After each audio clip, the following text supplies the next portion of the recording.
Well, hello, fine people. How are you? If you are chilling in the chat and watching, I appreciate it. I, I have the wonderful Fallon Reacts on with me, and Hello.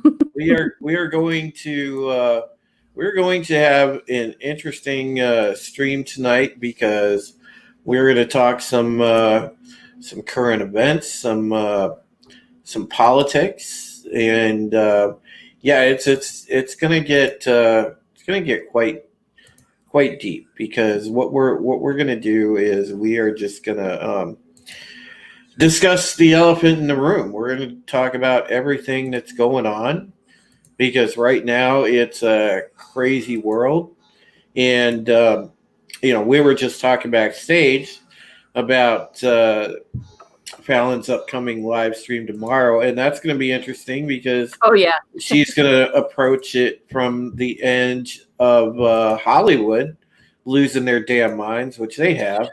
Yeah. They've absolutely positively between Hollywood, between just brands, and I shake my head at brands on Twitter because like anytime like something tweets, whether it be a restaurant, whether it be like laundry detergent, whatever the hell, I just shake my head at those. But they all have bended the knee, and it's like every major thing is a knee jerk reaction. I mean, it never fails. You see it all across the board. Hollywood bends the knee, the brands bend the knee. Of course, the idiot actors and actresses all come out and bend the knee. I mean, it's ridiculous. It's like people have lost their minds, and man, we are in a place right now where I honestly think that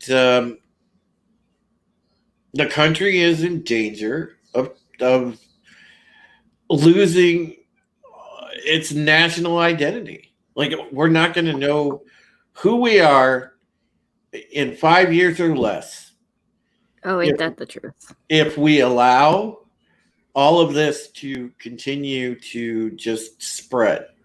This is like it's like cancer, and Hmm. it's malignant, and it's spreading, and we need to figure out a way to stop. Not to steal a line from the COVID task force, but yeah, we need to hashtag stop the spread, Oh yeah.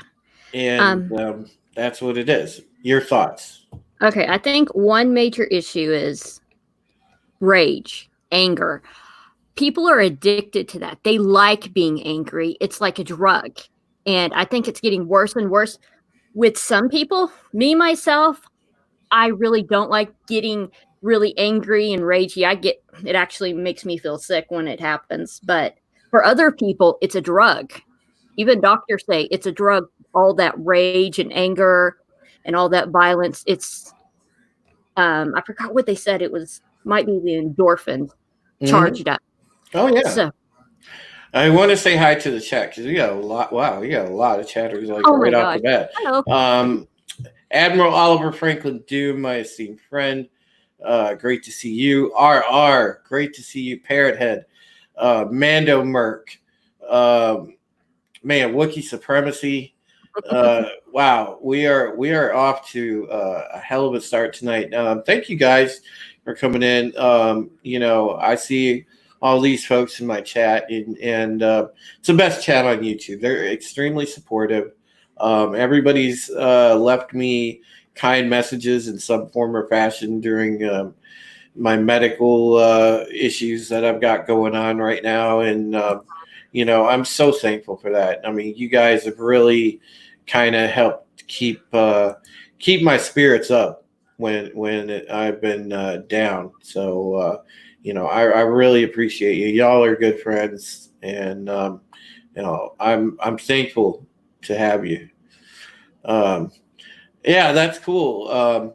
And by the way, anybody in the chat, if anybody is interested in a spot on the panel this evening, I do have open spots. You are welcome.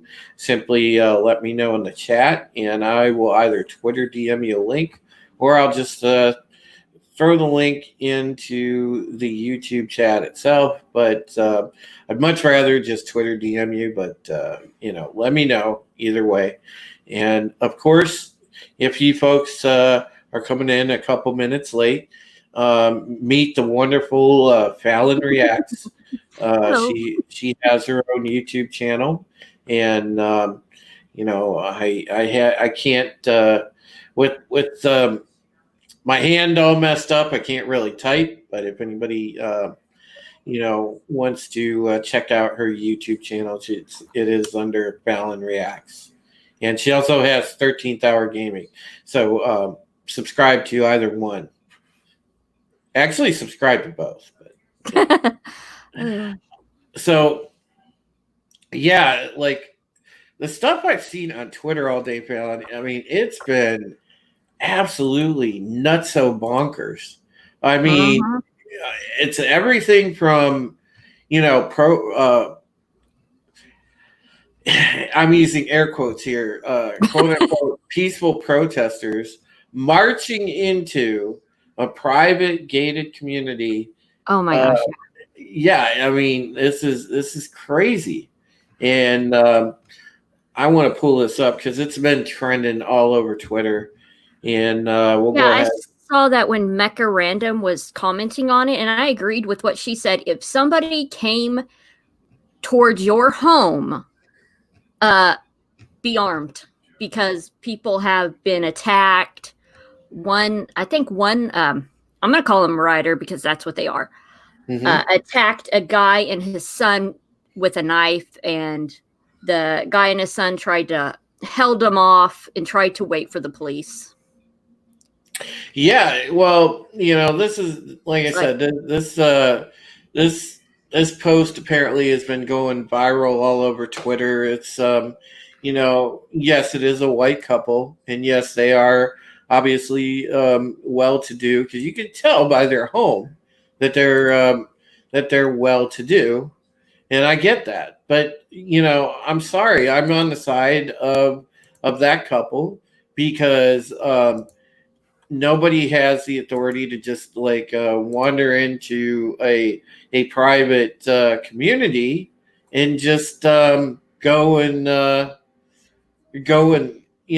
that protesting down the street where you're infringing on people's property, which they are. I mean, they're not just keenly marching down the street minding their business.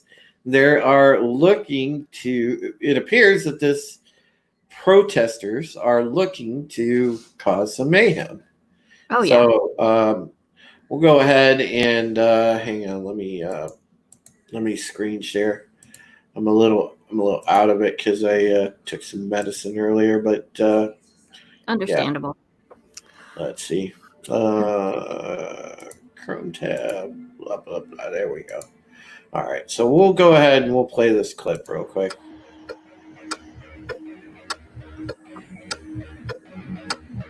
Okay, somebody's just got stupid music over it. I obviously picked the wrong one. But, yeah, somebody put stupid music over it, so the actual raw audio isn't there. But anyhow, as you can see, these people are standing in front of their home, and rightly so. The husband has a rifle. The wife has a... Does that masked kid have pulling a weapon out? It looks like they have stuff that they could throw. One guy is recording with his phone. They're trying to they're trying to document it and paint it as one thing. So defend your homeland. Yep. So somebody just made a little remix and decided to put goofy music to it. But that's the gist of it. As you can see, from the video, the couple is defending their home. And these people entered, again, through a private gate. And that is to use one of the favorite leftist terms, problematic, because because once you've got people that are willing to, not respect boundaries and private property, that's when it becomes quite dangerous. Oh yeah, absolutely. And when you take a situation like my home situation, V-Star, hello, great to see you. Toxic Man Flu, great to see you. Man, I love it. And here we go. Got our another special guest panelist, Giovanna Mullet. What's up, Drew? Hey, Fallon. What's up? What is going on? Nothing much.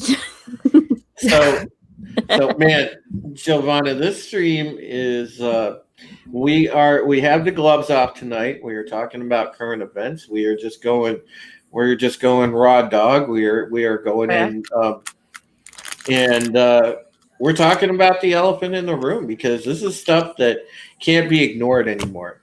And Fallon and I were just talking. There was a clip I just showed about Twitter where a really big protest mob of Black Lives Matter people went into a private community, and they were marching down this area, and this couple was ready to defend their property. The husband was standing there with probably an AR, something similar, and the wife had like a 22 or whatever.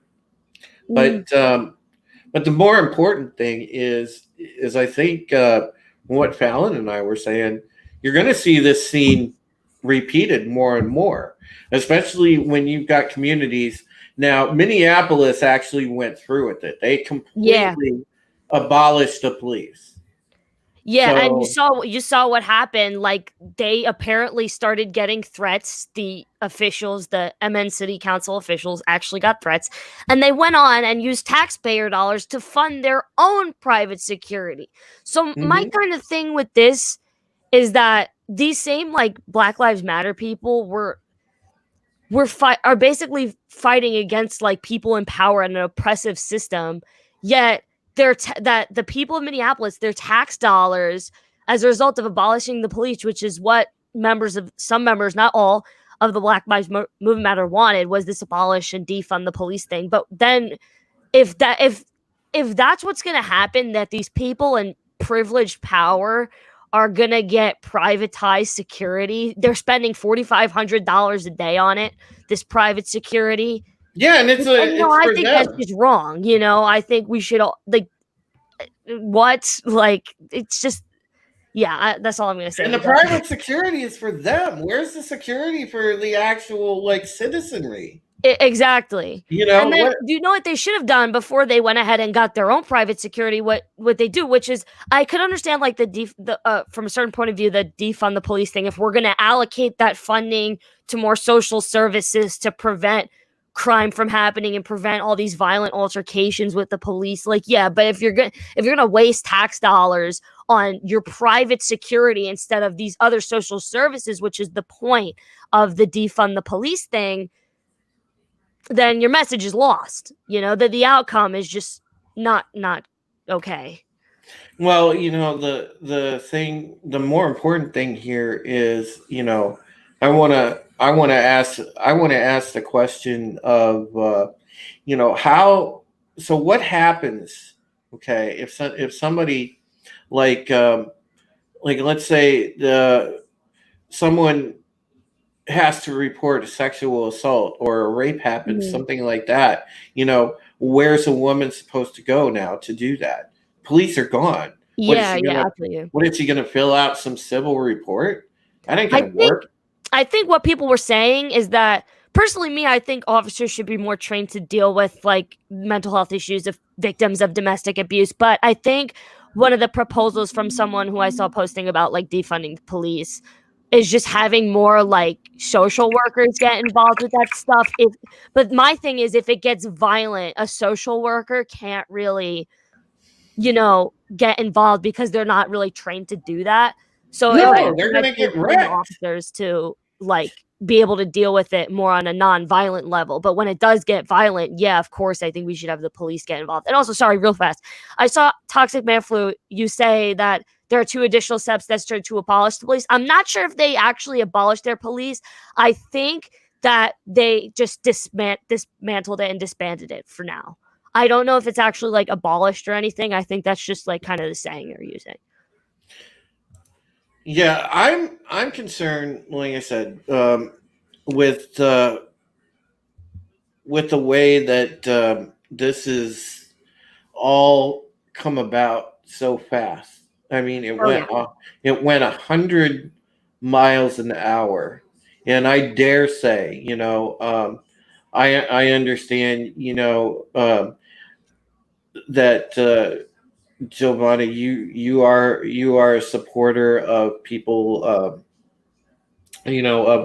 people speaking out against police brutality and everything like that, and I understand your point of view, and I do want to say though, you are one of the most level-headed young people that I know. I mean, not to mention I consider you almost like family, like you'd be my adopted daughter, I swear. But oh yeah. but the thing is I want to kind of look at the fact that I think what's happening here is now, back before you were born, there was a lot of progress actually in the 80s when I grew up. We were on a good track till probably we hit late 90s or so. You could walk outside your house and talk to, your black neighbor. There was no problems at all. You'd routinely go out to breakfast in the morning, and you see like black, white, Puerto Rican senior citizens sitting together with coffee, talking over the news of the day. I mean, it was and I live in a kind of a melting pot area. That's how it was. There wasn't all this craziness. We had made progress, and then it seems like this movement has come along, and the people that are purveying it are yes, they are purveying that one particular issue. But here's the thing: why I think it's a hollow movement, and work with me here. Hey, Anthony, it's great to see you. Apollo Patriot, great to see you as well. Here's the problem. You've got a hollow movement because, sure, they're highlighting police brutality, but what they're not highlighting is the rampant amount of black on black violence that is tearing up the black community. Nobody speaks about that. Oh wait, sorry. Can I interject for a second? Okay. So the black on black crime thing is valid. It does happen, but the thing is, the core of like Black Lives Matter is just to kind of police black on from just bad areas, bad households, all those things, contributing factors like high crime, no jobs, that those other horrible things. But the core of like Black Lives Matter is mainly to talk about like police brutality. Even at some Black Lives Matter protests, at one of the Black Lives Matter protests, they had a vigil for a white man who was literally begging for his life at a rally, because it's about the core of it is police brutality and just fighting against that.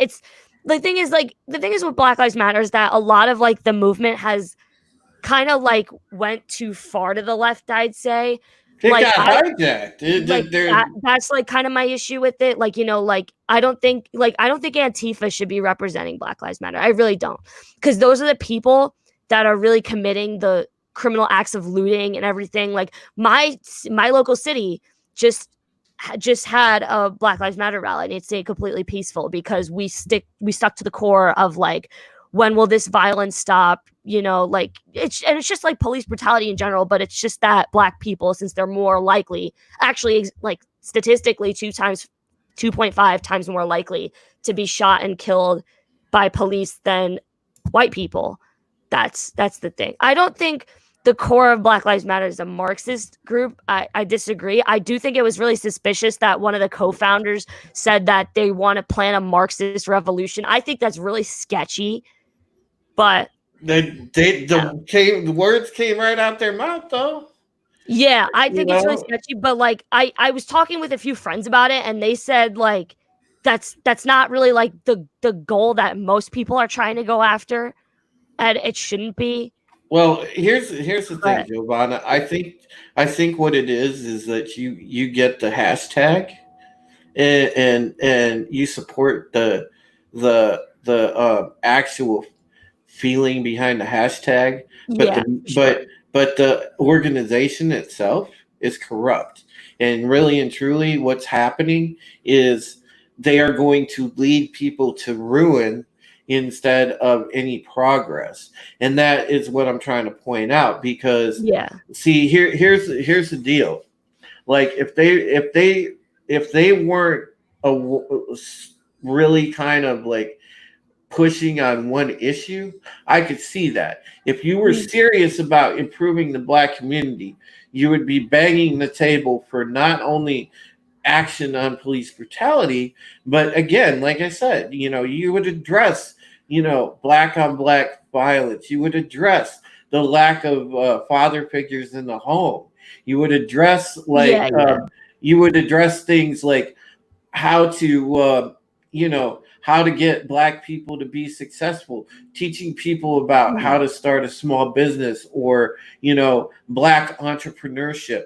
None of this stuff is mentioned. You will never hear Black Lives Matter people coming out and saying, this is what we need. Because if you had that sort of support in the Black community, that's genuine roots for change.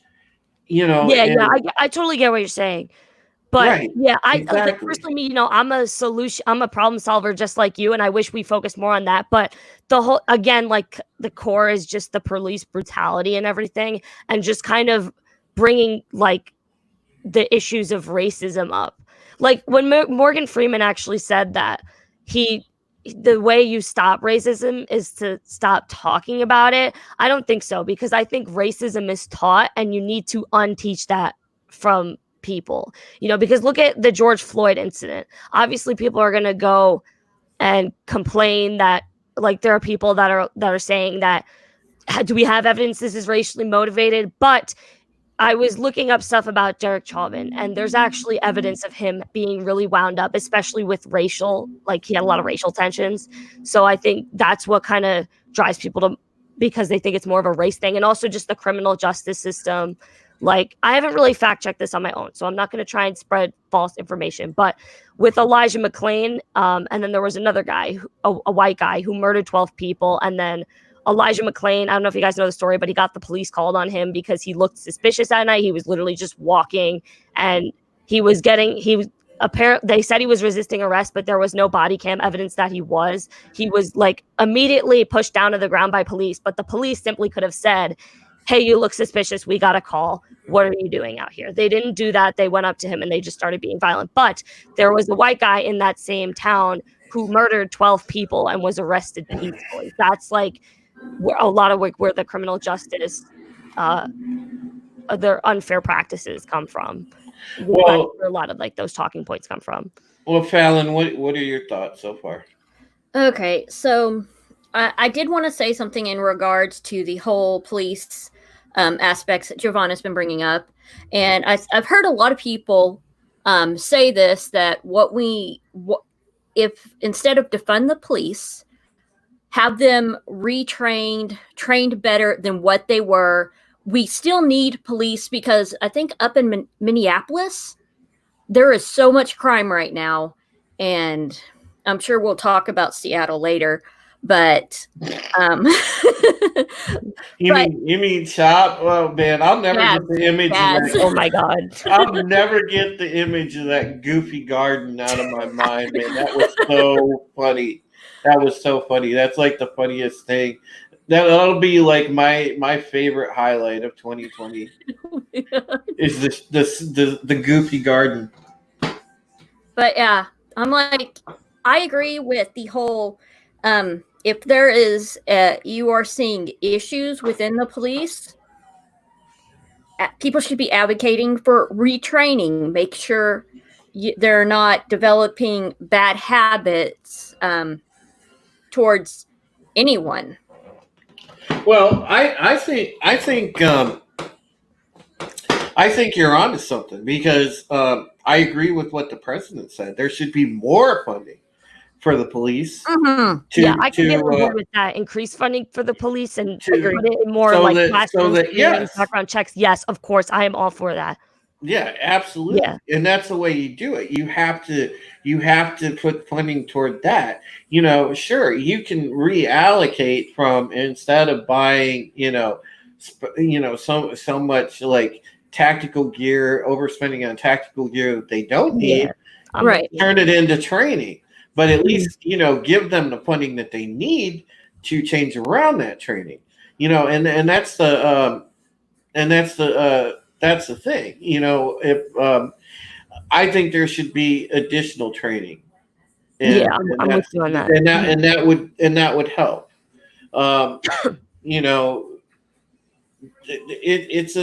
It's a real slippery subject. But the thing is again, I think that police brutality incidents, and if we looked up the actual percentages, you would see that what happens is really and truly over the years, they're like on a very small percentage scale. The incidents of police brutality. Now, this is why I think it's confused as well, because there's a lot of incidents of racial profiling, not police brutality. I think I get what you're saying. Yeah. Mm-hmm. Right. Exactly. Because racial profiling still does happen. I promise you that, because I can tell you that from experience. It's happened to me. And by the way, shout out to Helam. I seen you arrive in chat. It's great to see you as well. But there is racial profiling that happens. Yes, that hasn't changed, because it's just a thing I think that cops develop. There's a certain, sort of archetype they look for, and it just happens to be, they tend to follow dark-skinned people. I've been followed by cops doing jack shit. I haven't done anything, but I'll have a cop car that'll come behind me, follow me for like a mile and a half, couple miles, see what I'm up to. Not run my plate or anything, but I know why they're following me. But it's, I get it. Yeah, but again, it's like in Toxic Man Flu said, it's following stats, the same as stop and frisk, and that's and the racial profiling, that happens, but the actual like police brutality stuff, yes, there are some bad apples in the bunch, but this got out of control where people are, writing the shit like ACAB and stuff like that. And I don't really like support that, because I like, listen, look, I've been like having conversations with people about the ACAB thing. I think they should reword it, because when they say ACAB, it's referring to the policing system as a whole. But if you want to say that, just say fight the system, fuck the system. Don't say all cops are bad, because cops are people, not a profession, not a system. Thank you. Rather. Yes. So I think we need to change the terminology. That's a lot of the conversations I've had with people on it. Just said, change the terminology, and then I could probably get a little bit more behind it. But man, people. Yeah. I know. And look, we're also dealing with it. It's not just BLM and Antifa. I want to address the rampant cancel culture that's out of control, because it seems like it's happened in like 3 waves. All right, so we had it with where first the bullshit that we've been dealing with collectively, in the Phantom Menace and even outside the Phantom Menace, people that call out the entertainment industry on their shit, which we've seen all the woke garbage that has continued to come out and miss the mark every time because they go for a minute percentage of an audience instead of the greater audience that they should go for. That's been rampant. So we get that wave, and then now all of a sudden we get the wave of division, along racial lines and along gender lines, and then like God, what was it? Just this week and a half, like there was another wave of all these Me Too allegations that came out. And and gaming. Yeah, in gaming, and it happened in wrestling too, Fallon. It was all over WWE. There were a bunch of people. I think it was from NXT UK or something like that. But the thing is we've had all this stuff come out, and it's happened in like 3 different waves in like a very compressed time period in the past month or two, and it's just insane how all of this cancel culture bullshit is happening like all together in some form or fashion. And so the Sentinel elaborated on it. Many wrestlers in NXT UK, TNA, and AEW. Thank you, Sentinel. Appreciate that. By the way, Sentinel, you're more than welcome to come on. Anthony, you're more than welcome to come on. Anyone that would like an invite to the panel, please do let me know. Reach out on Twitter. I'll be glad to send you a DM and add you. And Anthony just asked for a link, so I will go ahead and get Anthony on. And it's cool. I love Anthony, so it'll be awesome to have him on. So. All right, Anthony, there you go. I just sent you a link. So as soon as you pop in, we will add you. But yeah, it's been crazy with the cancel culture. And the funny thing is, like, just today, there was something, and Fallon, I don't know if you saw this, but they came for the Golden Girls. I did see that. Oh, yeah. I read an article about that yesterday about the Golden Girls blackface. I was going to talk about it on my stream on Friday. It wasn't even blackface. Yeah, I was thinking that's it was a clip. It was a clip, okay, of the ladies in a mud mask. And if you don't know what a mud mask is, we have 2 ladies here that can kind of explain it. But but it wasn't just them. There was a post that popped up. It showed all these liberal actors and actresses who had quote unquote blackface. Because most of the time it's really not blackface. Well, Jimmy Kimmel and Jimmy Fallon actually did blackface.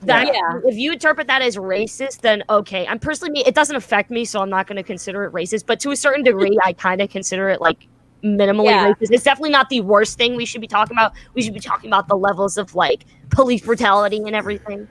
But toxic man, I love you. I mean, was it really blackface when he was just doing a Chris Rock impersonation? I mean, because he was dressing up, he was painting his face to look like a black. That's what usually I thought you consider blackface. Isn't blackface like literally jet black makeup with the white lips? Yes, I always thought it was that, but if society's changing, it's sort of that's like changing the definition of every word in the dictionary, though. Like, but Giovanna, look, this is what we've always said though about the SJWs. To me, it's moving the goalpost. Right. You can't. I understand. You can't do that.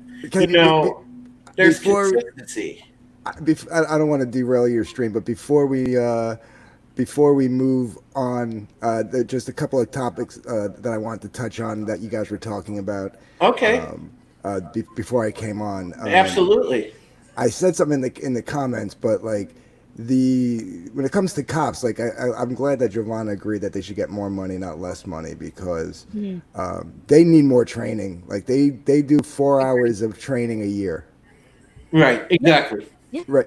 They should be doing like 8 hours a week, like just running drills, de-escalation drills, scenario drills. Oh yeah. Yeah, I think it should be really similar to like military training. If I had to give my honest opinion, it should be a whole summer, spend some time in the classroom, more screenings, and more 8-hour training days, like you said. Absolutely. Like physical training. Well, I mean, look at the amount of training that federal agents get. You know, Oh, yeah, I mean, let's say you're going to Quantico and you're going to be in the FBI.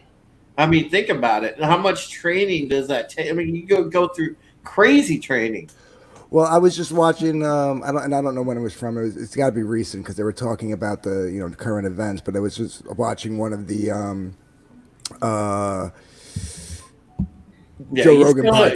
Joe Rogan podcast, and he had some guy Jocko something or other on. I think he's a UFC fighter. Yeah. Jocko. God, I can't think of his last name, Anthony. But I know but he was Jocko a Navy SEAL or something like that. Yeah, he was a Navy SEAL. He was saying how like they do 18 months of training just before they even go on their deployment. You know what I mean? Like, yeah. See, Toxic just made a great point right here too. Unions are a problem. Mm-hmm.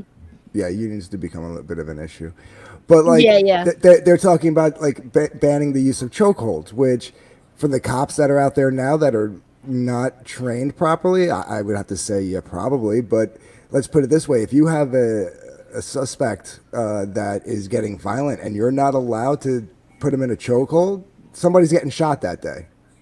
Yeah, that's what it's going to come down to. Yeah. So I mean, if they're trained properly, like martial artists, like that's why if they do these 8-hour, 12-hour training shit, whether it be like spread up 2 or 3 hours a day or 1 8-hour, 12-hour day of just training and stuff like that every week while they're on the job, then they'll be less emotional and more observational about the situation that they're in when they're in those predicaments. I agree. And I think because you're like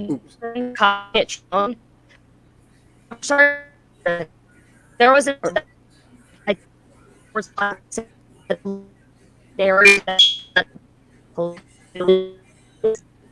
Oh man, yeah, you got some lag, Giovanna. Which changed a lot of things. Yeah, you roboted out, sweetheart. Yeah. Yeah, you got the lag is loving you. Try killing your camera for a couple of minutes. Yeah, go on Avatar. Now I don't think she can hear us. Try killing your camera for a couple of minutes, sweetheart. Let your buffer catch up. There you go. Yeah. But the young man that Giovanna brought up, I can't remember his name, but I saw the video. Young kid. Yeah. Was obviously special needs. I mean, those cops, they were doing their job and it went wrong. It was a bad situation. Cops need more training to be able to identify a special needs person and not think that they're being combative, because... Yeah, that's a good point, Anthony, because that's one thing. And it's hard because, look, like the average person, I mean, that's very hard to spot. If you don't know how to spot, like let's say like a high-functioning autistic, somebody like that. I mean, that's extremely hard. Right. Like, let's say, dude, somebody even going through a bipolar episode. All right. Oh gosh, yeah. Yeah, I mean that's hard. I mean, it's really hard for anybody to spot that. And that should be a thing, where they talk about like, hey, look, this is how you can kind of identify if this is going on, if somebody's behavior pattern, something like that. that's important stuff that they need to know. Right, I don't because know. that kid didn't need to die, but those cops, as far as they knew, that he was just. Because here's the problem, right? And this is another problem with I'm gonna Black Lives. Listen, when most people say that we don't stand with Black Lives Matter, we're saying we don't stand with the organization, not the sentiment. The philosophy and the sentiment, I think everybody can get behind. It's the organization the way it's carried out.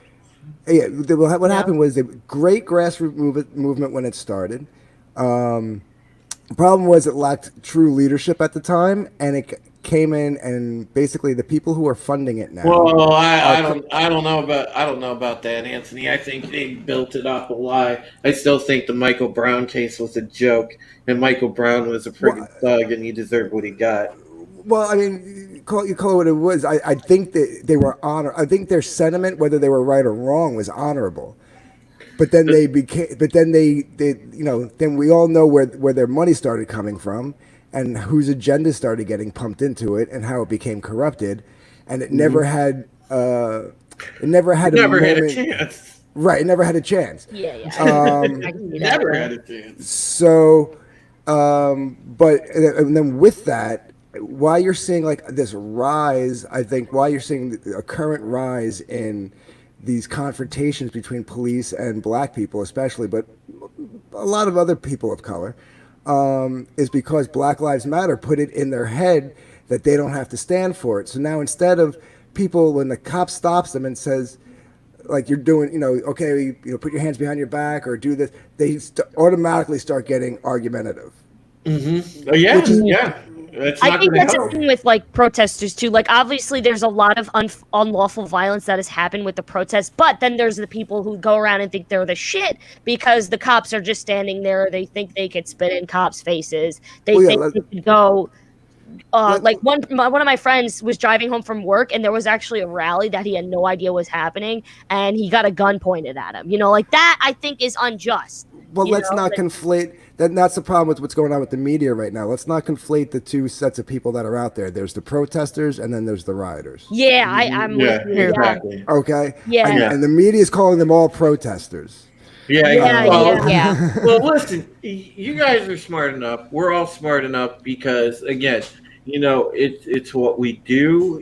Whether we're YouTubers, whether we're journalists, we already know how the mainstream media works. They're nothing but a 24-hour sensationalism machine. That is all they do.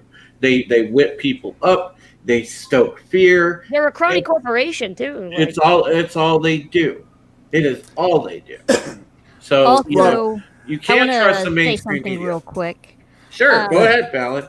The floor is yours. If you notice that even though the protesters and the riots are still going on, the media isn't covering it because everybody knows it's going on, and they're peaceful. The ones that are going on are peaceful. No, there's still riots. Did you see? There's still riots in the bigger city. A lot of the coverage of peaceful protests has gone down. Remember when the whole looting thing? That's when it was all spiked. Well, right. It was. Whoa! Hold up! Time out. Toxic. We cannot protest pickles, bro. You understand that? Like, look, man. I buy those classic bread and butter chips. And they are so good, dude. I cannot stop buying those. So I gotta disagree. I love sweet pickles. Yes, so much. Okay, then I'm the only person on the panel who hates pickles. Then I like regular dill pickles. What you call it? You eat a pickle or have some pickle juice. I have a friend who makes her own pickles, and they're like the best pickles I've ever had in my life. Oh, yeah, nice. But like, did you say there was just an article? I forget where I saw it. It said the headline, because this is what the media does, right? They want a scary headline, and then they want to pump up. You saw what happened with Washington Post and the whole Donald Trump thing. They were like, Donald Trump claims that the spike in coronavirus is coming from Democrat cities, and he is wrong. And then in the article, they literally prove his point with the data. Yes, exactly. Because he said all. He said all. That's what he said. He said like words. Yeah. He said violence, right? Like and corona. He made a blanket statement about violence and coronavirus spikes all being in all the Democrat cities. Yeah. So they were like, it's not all, and it was like one independent city. So like yeah. And it was like, okay, so it wasn't all of them, you know what I mean? Like, but like no, there was an article about it, and the headline read something like Latino man shot dead by cops, right? By white cops. See, Then you go and read you read the story, and the guy was running around with a gun at a gas station, firing at cops. I forget what his actual intention was to do, and basically almost like killed a couple of people. Could have blown the place up because a bullet could have hit the gas pump. You know what I mean? Yeah. Wow. So you'll never see a headline that says, hero Something cops, like save innocent bystanders from disaster or something. Like you'll never see that headline, but they're gonna Yeah. And like Drew said earlier, a lot of this is profiling. Now without doxing Giovanna here, it turns out through talking we share the same hometown. Yeah. So when I say that, and it has changed. There's been a lot more minorities that have moved into that town over the years, but it is a predominantly white town.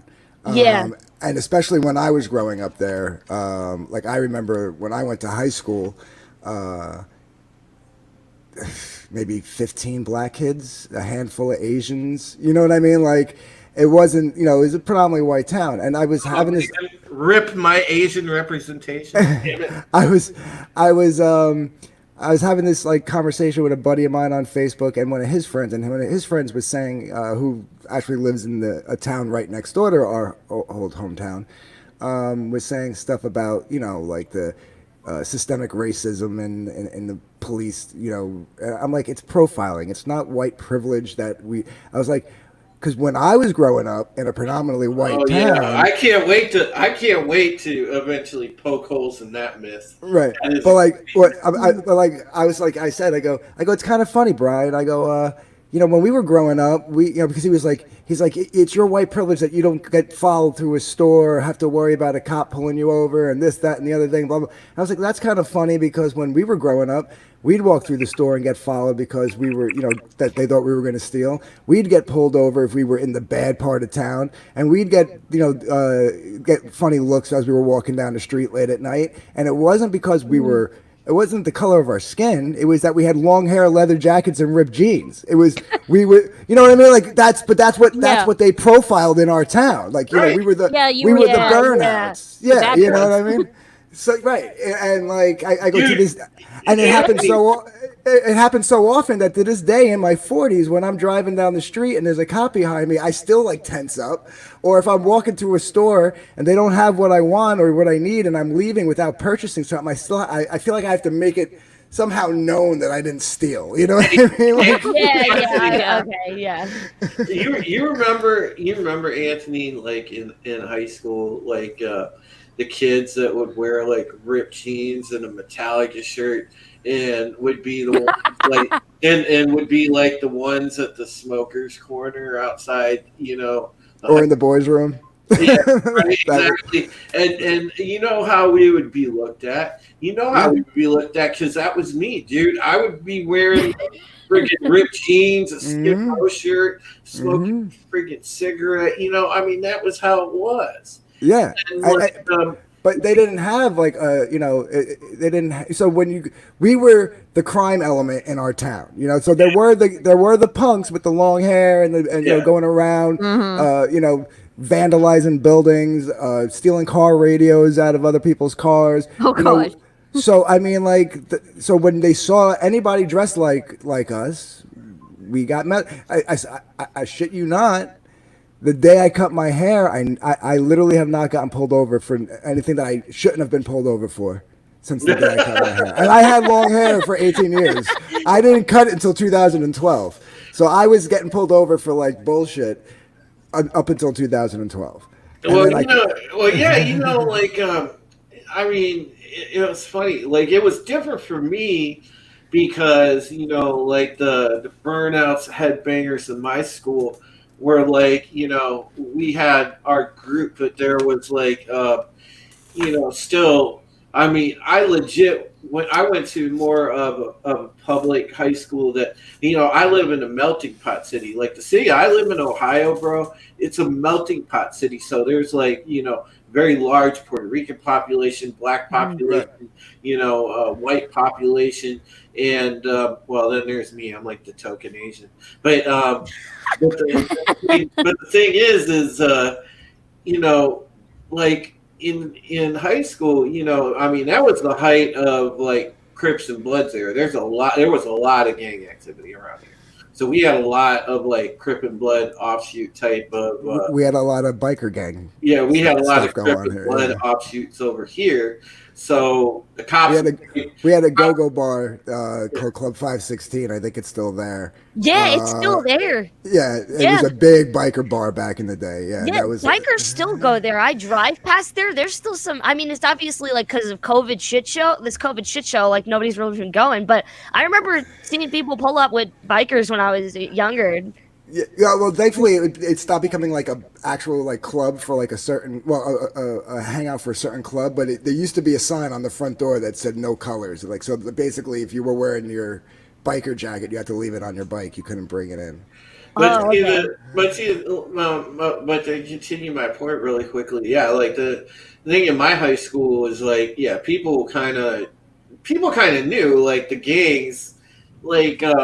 The cops in our city were focused on the gangs at that time. So, like, rightly so, they went after the people that were, in the Crip Blood offshoot type gangs because we had our share of violence in my town back at that time. But, but yeah, I have fond memories of being a headbanger. I mean, well, hell, I'm still into metal. I'll never stop being into metal. I got some fun into new. Yeah, I mean, like we, you never leave it. But like, and I'm going to say this: like me and Giovanna, we have a mutual friend. Yeah. You know who I'm talking about? Yeah, I think so. You can go ask her about everything I just told you about me getting harassed by. Yeah. I think I know who you're talking. Wait, I want to just double check because I think I know who you're talking about, but. Yeah, I'll put it. Well, hey, Soul Assassin, nice to see you, and nice to see a Dega. And Kai, I greeted you in the chat earlier, but give you a shout out on the mic. That's good to see you, Kai. But yeah, man, 18 viewers. We are banging it out tonight, guys. Oh yeah, 100%. But yeah, I don't know, Fallon. Were you a headbanger girl? No, not really. But I think I'm about 5 or 8 years younger than you. Because I'm about to turn 37. Oh, okay. All right, yeah. So it's like the 90s, that was mostly my childhood because I was born in 83. I remember some of what you are talking about in the school I grew up in, and it was a kind of it was up in Acuff. I'm not sure if y'all heard of Lubbock? Yeah. No, Lubbock, Texas? Yes, that's where I grew up. The Lubbock Lights, man. I've heard of it. I'm a big like UFO person. So, I like that shit too, you guys. So, I'm a huge alien and conspiracy freak. So, yeah, if you guys ever come in here, I'm going to have probably one of those streams at some time. So, I will tell you that, yeah, everybody knows like the Lubbock Lights. That's one of the famous like UFO sightings. And, not that far from Roswell. Yeah, yep. Yep. And I apologize. I need to step away and use the potty. But Anthony, go ahead and coordinate the conversation while I step away. But yeah, it's like someone said Drew's an old fart in the chat. But yeah, I live in Acuff County and went to like Roosevelt School, and oh my gosh, them and Cooper had so many issues spray painting on the side of each other's buildings during football games. I mean, we were like where we used to meet up at the town municipal center, where like literally where the police station was, because that's the last place they were going to look. And, and this is where the town that I'm talking about has one high school now. But back then it had two high schools, and we were like big rivals. So we would literally, it was like West Side Story. We would literally meet up at like by the ice skating rink, between the ice skating rink and the police station, before they built this huge library there. And oh, you were around before they built the library? Yeah, I'm old. Dude, no way. I remember when they built it. Yeah. And there used to be just trees there, and there was a clearing in the middle of the trees, and we'd all meet up in that tree just off, and like literally 50 feet away was like this main road called Cottrell Road, and then 100 to 200 feet away was the police station, and we would just rumble and just beat the hell out of each other in the middle of this clearing in the trees where the new library. I say new, it's been there. God, it's got to be about 20 years now, but yeah, I mean like.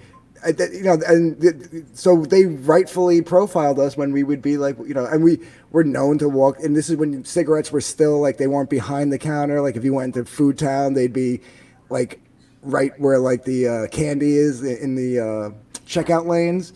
So we would just walk through and like steal cigarettes. And oh my gosh. Yeah, like so. I mean, so it all comes down to profiling. So if you're in an urban area, and a certain portion of the people are committing more amounts of the crime, which, let's be honest, statistically speaking, that's what's happening in these urban areas. They're gonna get profiled, because they'll say, oh well, they're getting killed by cops. Well, more white people get killed by cops per year. Well, they're getting killed disproportionately. Okay, true. Right? If in 2019, 452 white people, white men were killed by police officers, unarmed or armed, I'm not even, that's just how many police shootings on white men there were in 2019. And on black men, it was 270 or 280 something. They're like, well, there's more, there are more white men than there are black men in this country. White population makes up 60% of the population. Blacks make up. I think it's 72 white people. I don't know. I think I looked it up, and I think that's like the updated version. I don't know. The census is so fucked. Yeah, I thought it was 66. With like mixed race people, it's fucked. Yeah, I mean, I guess it depends on how they answer it, but Anthony is a geezer. They're coming after you, man. I see this. Parrot Head, I remember cigarette machines too, dude. Holy shit, yeah. Oh yeah, do you remember when they like made it so that you had like at the diner you'd have to like show your ID, they'd give you the remote, and then you'd have to hit the button before you could put your money in? Dude, no, I remember the actual thing where you put in the damn money and just pull the handle. Yeah, no, I remember that too. But I remember when they switched it over, like because like at 14, 15 years old, we would just go to the diner and go to the cigarette machine. Like nobody was like. So then they made a rule that like the diners had to like put like this like infrared lock on it, right? So basically you had to go up to the counter where you pay, where the cash register was at the diner, show them your ID, they'd hand you a remote, or they would do it themselves if they could from where they were standing, and you hit a button on the remote, it would unlock the machine, and then you could put your money in and pull the handle. But yeah, for years we would just go to the diner to get cigarettes. I mean, you paid an extra $2, but I mean, you were 14 years old. What did you care? I mean, at the time, cigarettes were only $1.25. So if you paid $3 for a pack of cigarettes, like it was worth it at 15 years old. Oh, do y'all remember candy cigarettes and gum cigars? I remember candy cigarettes. I used to eat that shit. So same. I'm not gonna lie, I love candy cigarettes. No, man, those things were pure sugar. You'd be on a friggin' sugar high for like. Oh yeah. Damn, that was fucking great. Good God. But then, like I was saying though about like the population, 13%, 15% are black, right? So I think it's 13.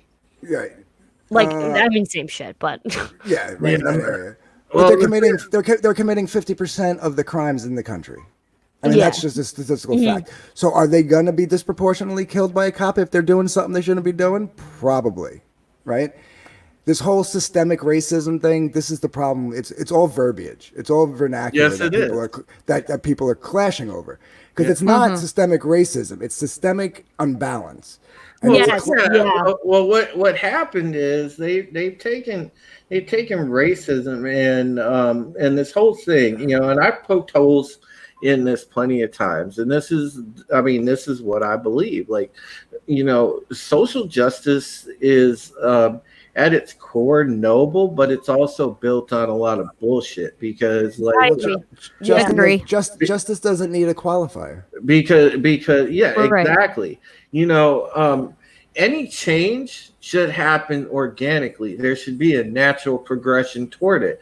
It can have you can have some nudging by people because, of course, it's in our Constitution, people's right to assemble and everything. But if you take for instance, and this is why I say it's so important now, where our academics now are teaching revisionist history and alternate history, and they're not teaching you actual history. Because if you look back on the actual civil rights movement, the great people in the civil rights movements, what happened was, they used a common sense approach. It was the carrot, not the stick. It was never it was peaceful. By and large, it was always peaceful. Right. And they love to point out Martin Luther King making that one comment about, like, rioting or whatever. The voice of the unheard. Yeah, but he never rioted. That's my thing. When did he riot, bro? He just had an angry day. You know what I mean? Yeah. And they're going to take that one quote from an angry day and say, "See, even Martin Luther. You guys want to pull Martin Luther King out?" Yeah, exactly. Like, I understand, like, the premise of, like, people saying that if Martin Luther King was alive today, he might support the Black Lives Matter movement. I could understand that because from what I understand, he's gotten a lot of shit at the time from, like, white people about if he was alive today, I'm sure that movement would not be corrupt. Yeah, and yes, I agree. It wouldn't be corrupt. If Martin Luther King and even Malcolm X were alive, it would not be corrupt. 100% not. Because they cared about the root cause of racial injustice. Right. But it's like I mentioned to you earlier, Giovanna, the things that I was talking about like, uplifting the Black community, eliminating the blight in the stuff like a liquor store on every corner and the check cashing place on every corner, and teaching young men and women how to start their own businesses and be entrepreneurs, and so giving them alternatives instead of automatically, you grow up and the only alternative you have is to either sell drugs, commit crimes and join a gang. Well, you've got alternatives. You've got places to get education, how to better yourself and stay out of that life. And the thing is none of that stuff is being pushed. It's just one issue. If the actual people that at their core actually cared about uplifting the entirety of the Black community, this would be a completely different thing. Well, like Shadow Man's like, he would not have supported BLM. I'll agree with that if he was miraculously time jumped from 1964. Well, I guess he was dead before then. 1963 to now, as BLM is now. No, you're right. He would not support BLM as it stands now. But if he was here in the conception of it, it would never have been corrupted, and I think he'd probably be the one running it. Yeah, I agree. And from him running it, it wouldn't be as like corrupt, fucked up as it's gotten, Yeah. Well, don't get me wrong, there's definitely still hope for this like movement rather than just people who are stealing 4K TVs. I don't think Antifa should be the catalyst for Black Lives Matter. I think that's the problem. There's certain chapters of Black Lives Matter that are working with them. Yeah, and that's just the sucky part. And I've talked to like a lot of people, like my friends who support Black Lives Matter, and they even say like those Antifa people like just don't represent us, like with their Chaz bullshit. Like I get like, okay, I'm all for like you hear about their garden that's like literally reserved for like black. Well, yeah, I was gonna say you don't think that was a social experiment by the leftists to make sure that to see if the people like the sheep, not the ones who are like the people who are putting this vernacular like systemic racism and stuff into the population, they're the ones that are deliberately steering the conversation. And the ones who are biting at it and like just like I don't want to call them stupid, but they're like sheep. They sat there and they literally enacted everything that they say they're against. They brought back Jim Crow policies. They had black sections. Yeah. They had black gardens. Yeah. They're pro open borders and they're so against the wall. Yet the minute they came into that place, they put up a barrier, right? Yeah. They're anti-colonialism, yet they came in, they conquered and settled other peoples. Yeah, America is on stolen land, yet they're like, if we're going by their standards, they're stealing land. Like, listen, I'm all for like amplifying like black voices and people like black people who have like PhDs in race relations, but that is not solving the problem. That had nothing to do with black people. Yeah. And look what California just did. They just repealed Prop 209. Well, they didn't technically yet, but they voted unanimously 12-0 to put it on the bill on the ballot in November. And basically, what the repeal does, I don't know if anybody knows what Prop 209 is in California. You can't say somebody can't do a specific job based on their race, gender. Right. It's basically their version of the 1964 Civil Rights Act. Yeah. It's part of California's declaration, right? Prop 209 gets rid of that. I agree with you. The repeal for Prop 209 gets rid of that. And doesn't say we're going to do something different. Just we're not doing that anymore. But they say it's for affirmative action. Like, if you look it up, if you Google search it, every article on it, it's for affirmative action. It's for Did you read the bill? Because I pulled it up. I screenshotted it. I have it. I went to the website. All it says is it says Prop 209 of 1996 says, like Fallon was saying, you can't hire, fire, discriminate on blah, blah, blah. And the state is described as like universities, state colleges, all this different stuff. And it basically says we're repealing that. That's all it says. Mm-hmm. Yeah. And then Oregon just passed a policy. It's not a law technically because it's just these guidelines that we have to live by through this pandemic shit. Only white people are mandated to wear masks. That was so dumb. That was what the hell was that? That was the most so dumb. That was the most. I was so impressed by this because that was the most doubly racist policy I've ever seen made. Like, only white. So it was racist against white people. You have to do this, white people. And then black people, you don't have to because people might think you're a criminal for wearing a mask. Oh, and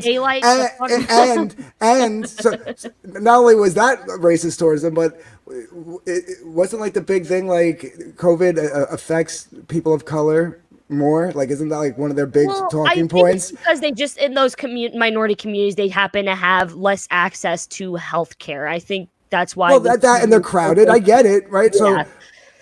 So don't wear a mask. So just let's kill them all off. That's what a lot of people were saying. They were trying to, that it was. Oh my god! Yeah, it's just so ridiculous. I'm starting to think because there's only 11 to 12,000 like known white supremacists left in the country, and they're all old and fat and ain't doing shit. Like, where are these white supremacy groups? They're not doing it. I'm like, at like 150 people right now. I just read a report that said from 2015 there was recorded 150 to 200 people in the KKK.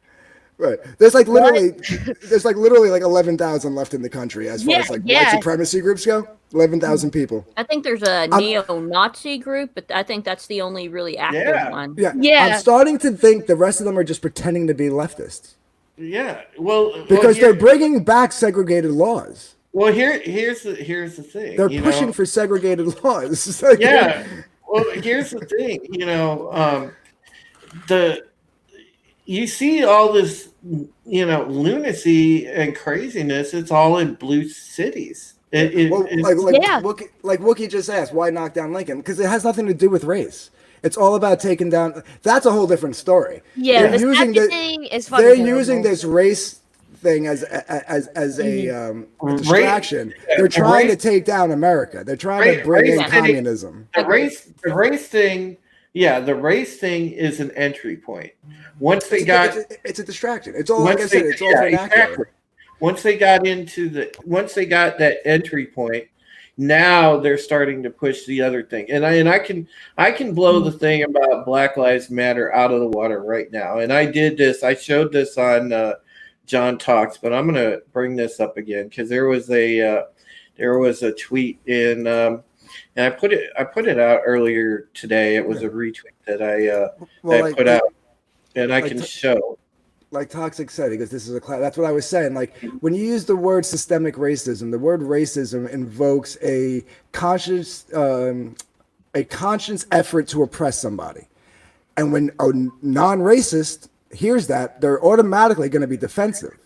You know what I mean? So. And they want to say it's not about money. It's not, and I get it. It's an unbalance across the board. Yeah, I think unbalance is a better word to describe it. Like a systemic unbalance, I could get on board with that. Yeah, because here's how it breaks down. I'll make it quick so you can get to what you want to get to. But will people of color be possibly more affected by the systemic unbalance throughout the country?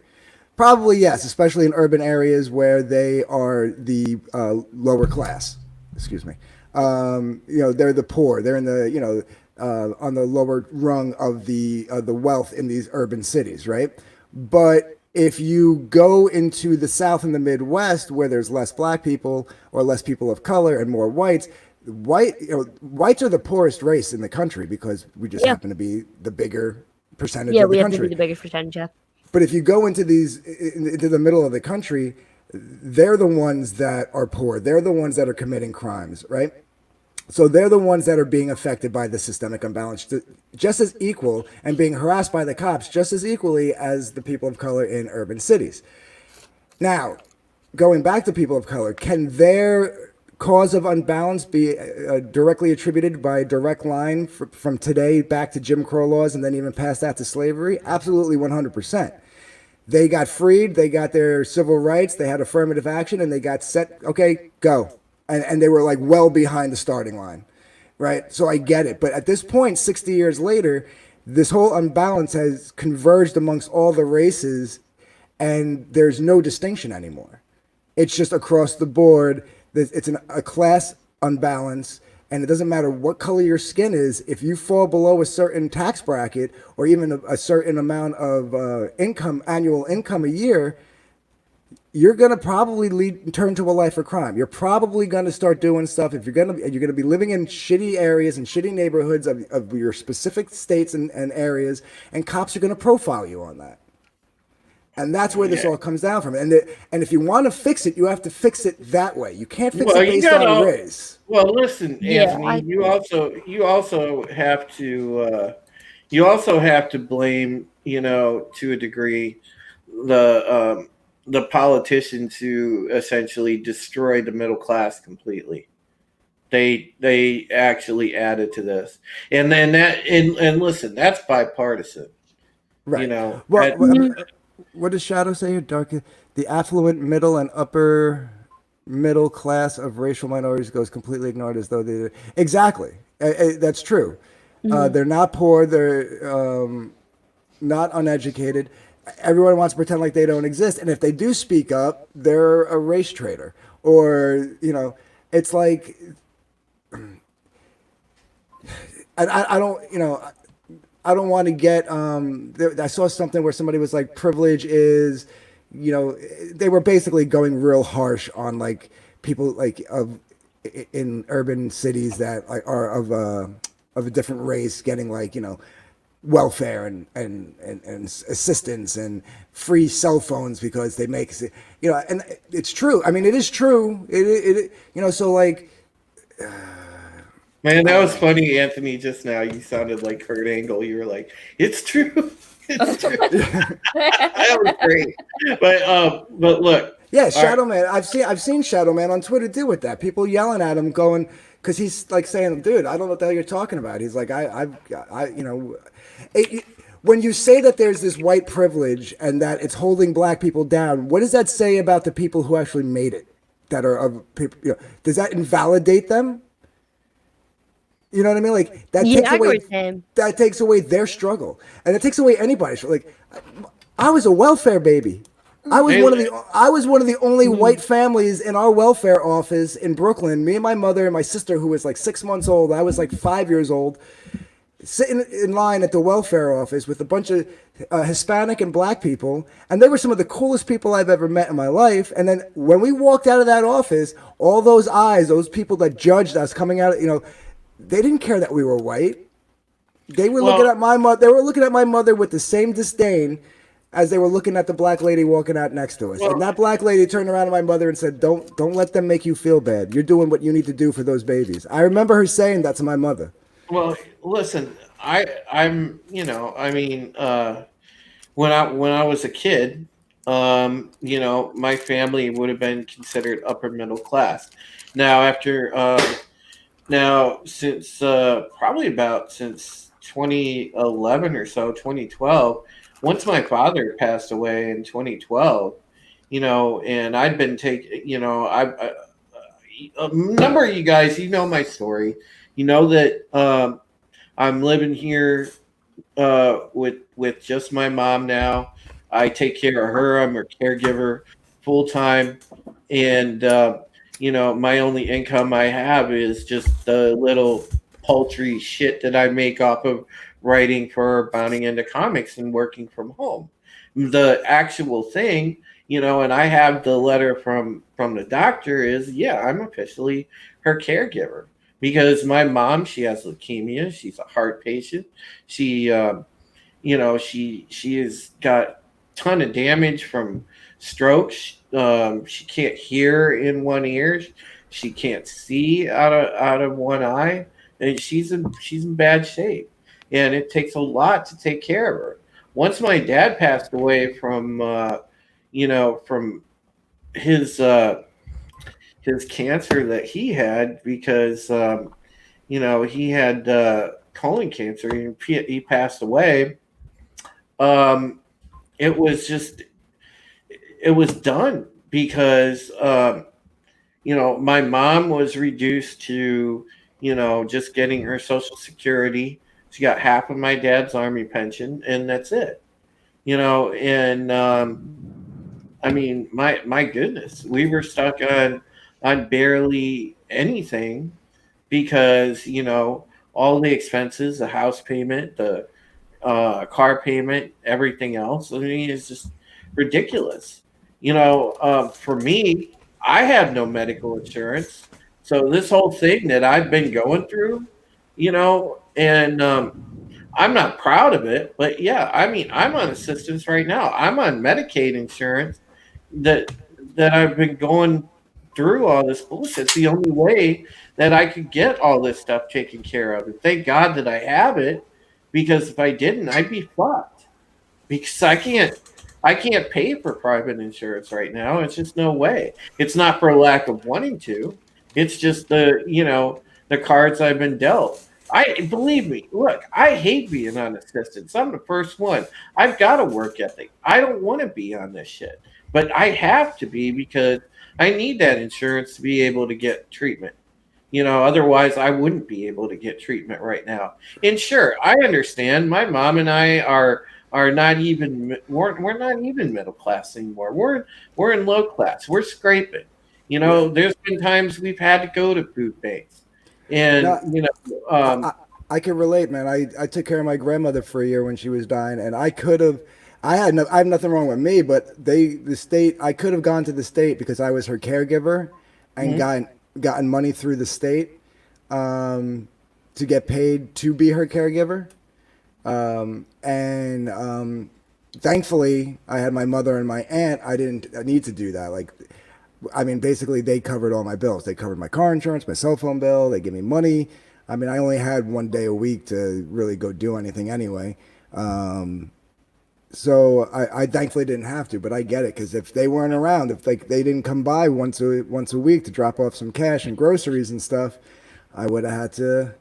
It's just it's only me and my mom. We have no family here. So, the thing is, there's been times, and I will say this again, not only are you guys the best chat, but it's like the people on this panel, the people in this community in general, everybody that's in this room right now, all of you, gentlemen, ladies, everybody has banded together in some form or fashion. And anytime I've ever been in a bad spot, has banded together and helped out. Helped put food on the table and things like that. And I'm incredibly grateful because this community has just been amazing. And I love you guys because there's been times that. Through the different crises that we've gone through and everything else and sometimes not being able to I mean you guys have actually made it so that we could eat and I can't ever repay you and thank all of you ladies and gentlemen enough for the help because I mean all I can say is, God bless. But welcome into Christy. I'm so glad that Christy. Hey, I know, Drew. Christy is a dear friend, and she's just amazing. So love on Christy. Sub to Christy. I heard you were when I was trying to get ready. I heard you going through, and it sucks. I kind of hate life right now because this medical situation is shitty. And I mean, I'm thankful that I can work part-time at my job, but that's eaten a lot that I had to pick up a second job again, and I had a second job back in March. I was like, you know what? My bills are good. Everything is going great. And then COVID happens. Oh, right. Oh, yeah. Throw a wrench in everybody's place. Yeah, I know. It really did. It did. And all right, can I bust out my bombshell, Anthony? Yeah. I'm sorry. Yeah, I derailed your conversation. I'm sorry. What you call it? Yeah, and I DM'd you something. So after you show that, if you want to show, I DM'd you a tweet that I think is a poignant view from somebody about the whole Black Lives Matter thing. Well, I'm gonna have to knock the damn kick the damn door down on Black Lives Matter because this tweet will kind of sum it up what I'm about to show here. So let me screen share this and then we'll go through this. And I showed this on John Talks and we were discussing this a little bit, but I'm going to share this again because it's important that people see this. Now you guys can see this all right, right? Mm-hmm. Okay. So this comes from Black Lives Matter UK. And mind you, this was, now it's yesterday because it's 1:17 a.m. here in Ohio. But this was yesterday. So they say, as Israel moves forward, annexation of the West Bank, mainstream British politics is gagged of the right to critique Zionism and Israel's settler colonial pursuits. We loudly and clearly stand beside our Palestinian comrades, free Palestine. And then they go through a whole bunch of bullshit about the fact that, Jews are bad, they're all Zionists, da-da-da-da-da. And it just reads like the same shit that Hamas preaches all the time. These people right now, I mean, they're not even trying to hide it. They are openly, calling to rip down, Western ideals, Western standards, everything else. This is now turned from a quote unquote social justice movement. This is for all intents and purposes, terrorist rhetoric, in my opinion, because this is something that ISIS would purvey, that Hamas would purvey, Taliban would purvey, something like that. They're using terrorist tactics to bring about communism. This is absolutely yes, and this is why nobody in good conscience should support the organization of Black Lives Matter. I mean, it's just, if that doesn't tell you right there, that should be the smoking gun that wakes you up and said, yes, Sentinel, you are 100% right. They are actively attempting to destroy Western civilization. Sorry. It's Marxist socialist garbage.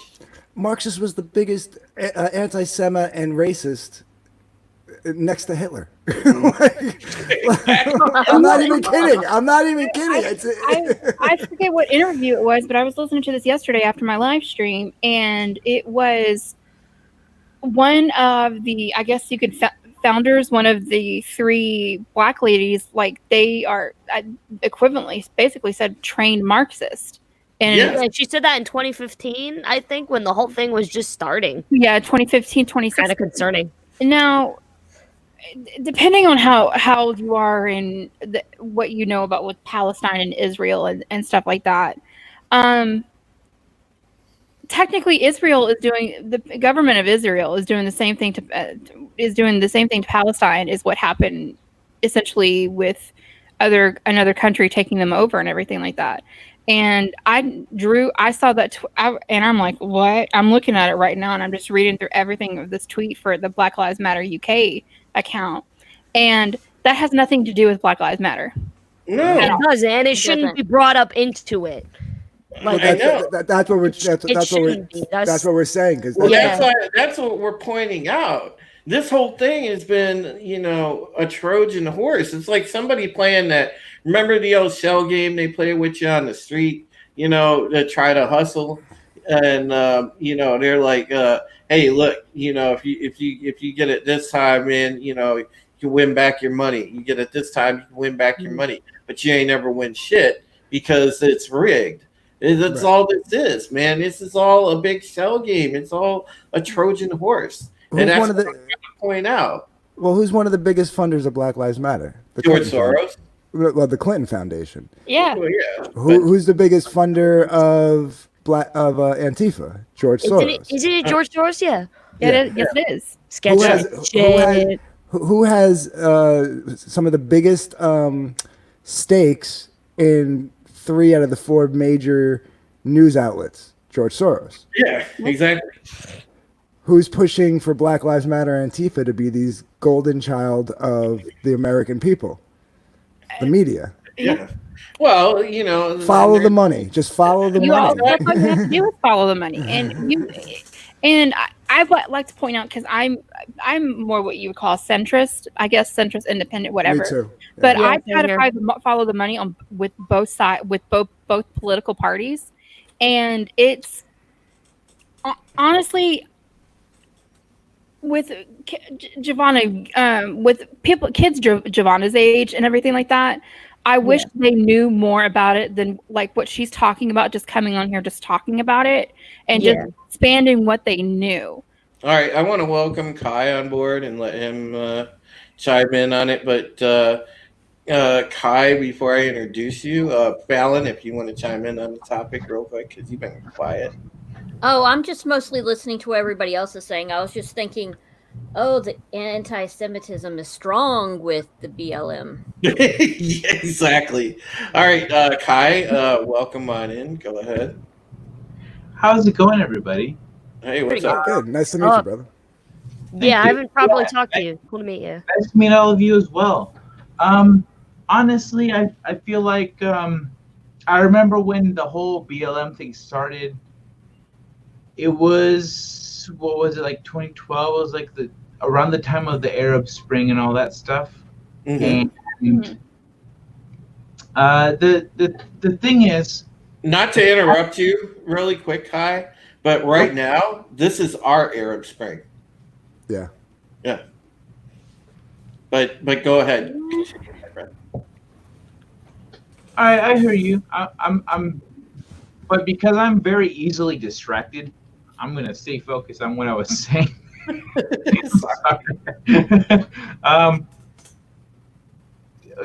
Started 22. Arab Spring was really 2010, 2011. 2011, right? Yeah, I think with Egypt and stuff like that, and Gaddafi. Yeah, so all that stuff. BLM started around that time as a hashtag, and then shortly thereafter, the Black Lives Matter as an organization took form, and the divide happens between the sentiment of the hashtag and the implementation of the organization, same as with let's say Israel and the religion and the state of Israel. They are different entities, but for Israelis it becomes difficult to tell them apart. So with Black Lives Matter, there are people who are about the sentiment, but they are unable to distinguish between the hashtag and the spirit of what's happening and the organization, of which has leaders who have said very did not so cool things like it's inflammatory, dude. You can't get more inflammatory than that. Absolutely, in every way that is definable or racist and derogatory things. One of the leaders said, it was this black girl, of course, I mean BLM, like this girl, she was a woman. She said, it was a tweet. She said, "Please, Lord, give me the strength not to kill all these white people today." And if you were just to replace the syntax and the person, so if it was a white person saying, "Please, Lord, give me the strength not to kill all these black people today," then Twitter God, yeah, explode. They would say, "What a racist!" But when this black woman says it, and she, being a leader in the BLM movement, when she says it, it's not taken as racist. And I think that is unjustifiable and not okay. Racism is discriminating against somebody of a different cultural and biological, essentially, race than you. It's not cool. And it doesn't matter which direction it's in. If you're a white person hating on black people, or if you're a black person hating on white people, it's not okay in either direction. And these are some of the people that are in charge of that organization. So while the movement is the spirit of it is to protect black people from being shot in the back of the head as they're walking away from police, the movement itself does not necessarily represent that. Well, see, here's the problem too, and I've said this plenty of times in the past. The social justice movements in general, whether it be racial equality, whether it be LGBTQ rights, things like that, they become co-opted and corrupted into superiority movements instead of equality movements. Same thing with feminism, and that is. Oh God, and I love to steal leftist terms, so I'm going to say it. Oh, it's problematic. But yeah. Did you see the Project Veritas Insider Facebook videos that they just put out the last week? I'm not sure. They put out like 3 of them, and one of them had the lady from HR. And basically, she sums it up. And I mean, granted, it was basically talking about like if a white person got fired and they tried to sue because they got fired based on race or whatever. But it's basically what she said sums up the whole basically country right now. And it's nobody has the white man's back. No, you can say and do whatever you want, and it's okay. But if you did it against any other race, two of my best friends are white. My developmental editor and another random bestie, and I got their backs. Yo, F everybody. Don't Those are my homies right there. That's my family. Yeah, absolutely. Well, here's the thing, guys. She got fired for saying that. Yeah, well, I'm brown. They can't do that to me.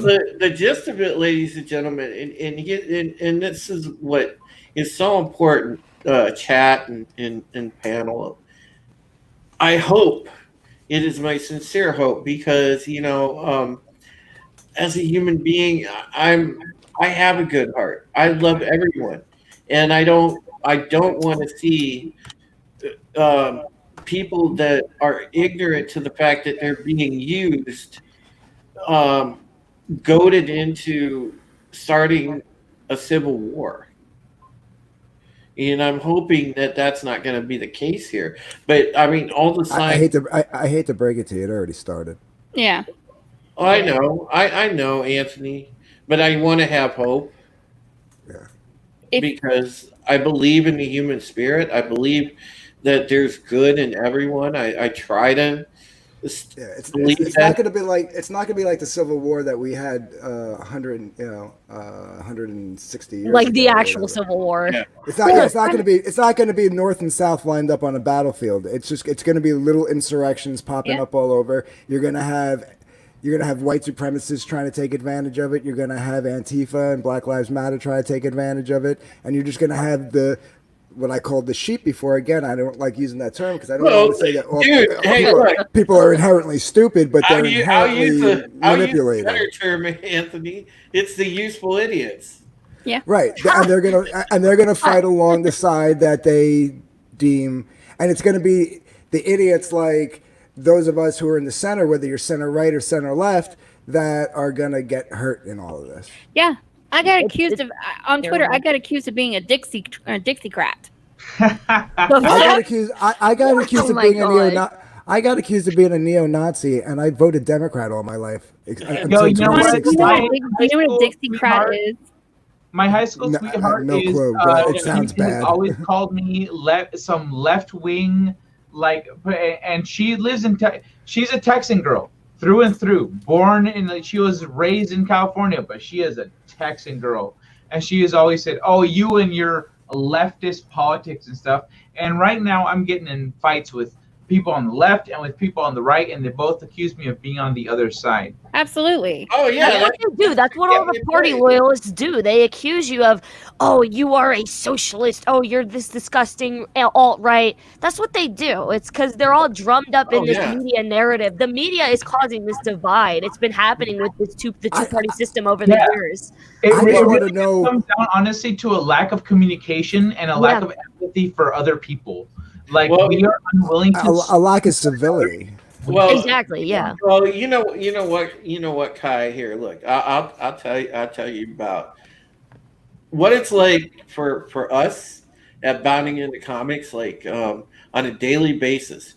No matter who it is, whether it's myself, shout out to my awesome boss John Trent, whether it's my brother Don Edmonds, Jorge Arenas, whichever one of us writes a story. All right, we can write a story, and it's like clockwork within 5 minutes, whether it's on Twitter, somebody in the comments on our site, whatever. Somebody is sitting there calling us, clickbait writers, or they're calling us alt-right, or they're calling us, racist, or this or that. We get it every single freaking day, and it sucks because, you're simply writing an article with no spin and no bullshit. You're just writing an article, and you get that because you don't have the usual spin, and that's what I say. I was like, these motherfuckers calling us out must be like Kotaku readers or something, Yeah, I've got one of your articles pulled up right now. Actually, when you were saying that, I was like, I think I actually have one pulled up right now, and I pulled it up, and yeah, it's you. And I'm like halfway through it. I'm halfway down the page, but I've had things to do today. But yeah, dude, you know what? Honestly, it doesn't matter what you are. It doesn't matter if you're white or black or brown. If I was writing articles about anything, people would come down on me as an alt-right, white incel that, I mean, like, I just hate Mexicans, but I'm a Latin person. I don't understand. Like, they would do that. It doesn't matter. It doesn't matter. Bro, it's funny. I get called racist and shit. And I'm like, a minority, man. I'm Filipino. I'm like the only Asian. I feel like the only Asian dude in my city. You know what I'm saying? It's crazy. But Asian in quotes, bro. Asian in quotes. All right, so hold up. So even though we got a full panel, will it still let me like share screen? Yeah, it will. Yeah. Okay. Yeah. Okay. So Christy, this is from St. Louis, St. Yeah, Louis. we were talking about this before. Okay. Oh and yeah. you see them, and it goes right here. The video, the second tweet, the video of them show the man and woman holding weapons at times, pointing to the crowd. It's this right here. This is an affluent part of the city known for its opulent home of gated communities. Reports that the man and woman met about 300 protesters as they broke down a gate in the neighborhood to march past their home. Oh my god. Now, say what you will about it, but right there, protesters broke down a gate, and it's so minimal that when you're looking through those responses and everything like that, there's no point. I want to throw some perspective out there for everybody, whether they are for or against the protesters. Real quick. Mm-hmm. Hold on. I want to highlight this thing from the chat. Most of the extremes in the political spectrum are 5 types of people that disgust me: morons, liars, hypocrites, bullies, and bigots. Most of them are all 5 at the same time.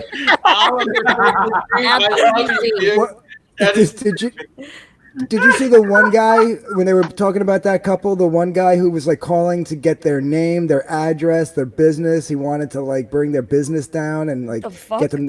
Yeah, like he was basically calling for not only their docs, but like call their kids, tell them, and like everybody reported their tweet, and I think the tweets I did, and I think the tweets got taken down. But this guy was like a lunatic, and it's like, what was their crime? I was like, listen, I got no problem with protesters. I shouldn't put quotes around protesters because I have a problem with crime. What I mean is I actually have I have a problem with the rioters, right? And you have the rioters to blame for the reaction when even I didn't even know about the gate. So if all they were doing was peacefully walking down the street and these guys were out there with their guns, I can't blame them.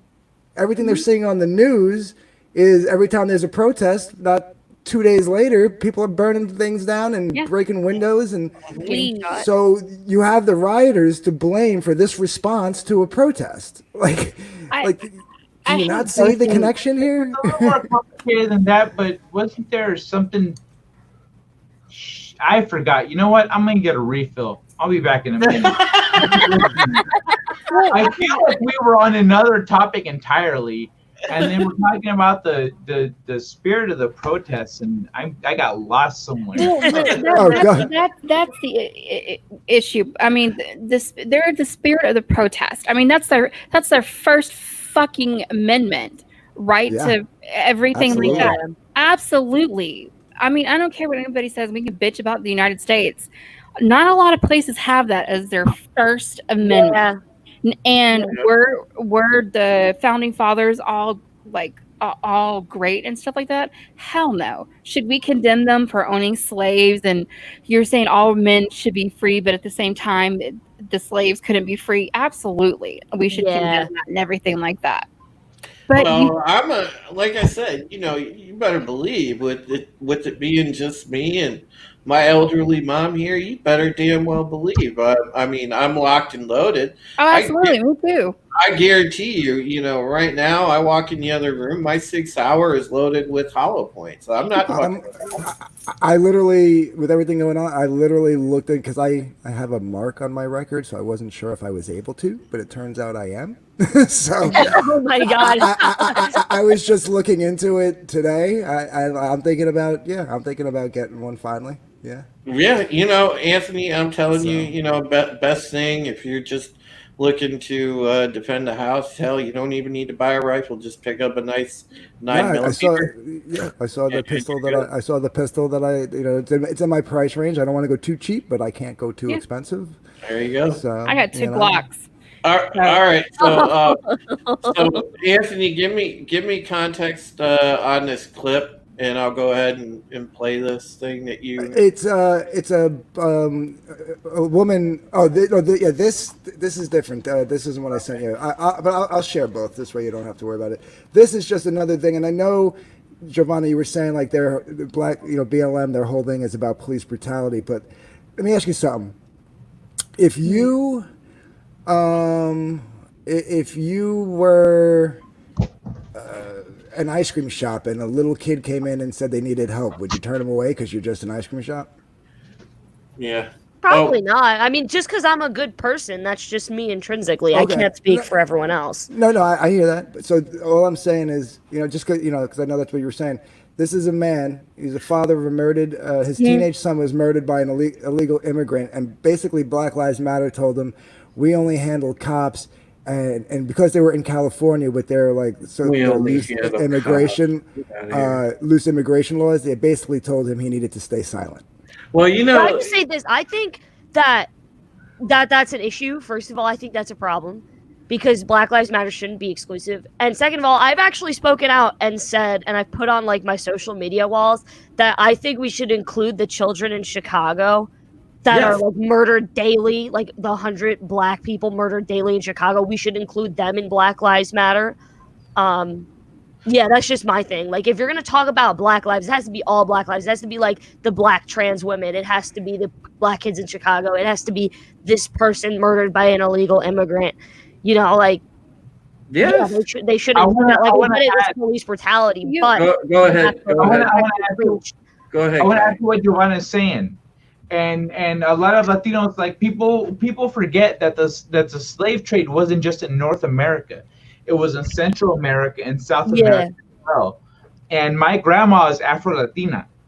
In my family, I actually had to figure out and understand and study and challenge and understand racism because I did not understand it. I grew up with black, brown, and white all in the same household. Thanks. So, yeah, exactly. I know you understand. It's not just a North American issue, but I grew up with all of them in the same house, and I didn't understand racism until I came to understand that it was a cultural issue. But it's not just a. I think a lot of the people fighting for this feel like it's a black and white thing that's just a single issue, but it's not. Latinos are often completely passed over in these conversations. That's a good point. That's a good point, Kai. Because right now, like I said, they're pushing it almost like it's only black lives that matter. White people and Latino people and Asian people are on the sideline. It's wait, what? Can I just interrupt for 1 second? So the whole thing, with Black Lives Matter, saying Black lives, it's no one's ever saying that all lives don't matter. Nobody's really saying that. It's just they're saying Black Lives Matter because those are the people disproportionately killed and racial profiled, if that makes sense. That's the aim of the movement, kind of, or at least that's how I've seen it being.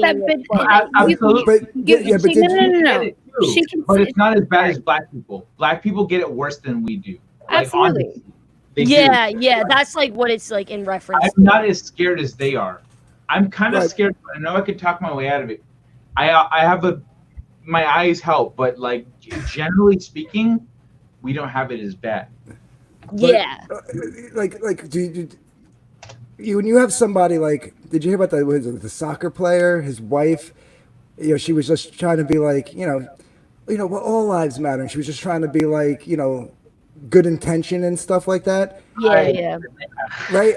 They went after, like, you say all lives matter. They went after her like she was the most vilified person in the world, and then he Which got I don't fired. think is okay. That's not okay. Yeah, and then the husband gets fired for something the wife says. That's how far we've come. You don't even have to say anything anymore. That's just ridiculous. Yeah, that's not cool. That's not cool at all. Yeah, because like the thing is that people kind of ignore context. They don't even think about saying things. They don't think about their upbringing. There are some people who say things because it's what they learned, and then when you talk to them about it, they realize that maybe they learned something wrong. But if you immediately judge them for what they've learned, that's more of a reflection of you than them. Yeah. Mm-hmm. Kind of like the whole thing with there's a difference between misinformed and stupid. You're not stupid for not knowing some piece of information that you didn't learn about.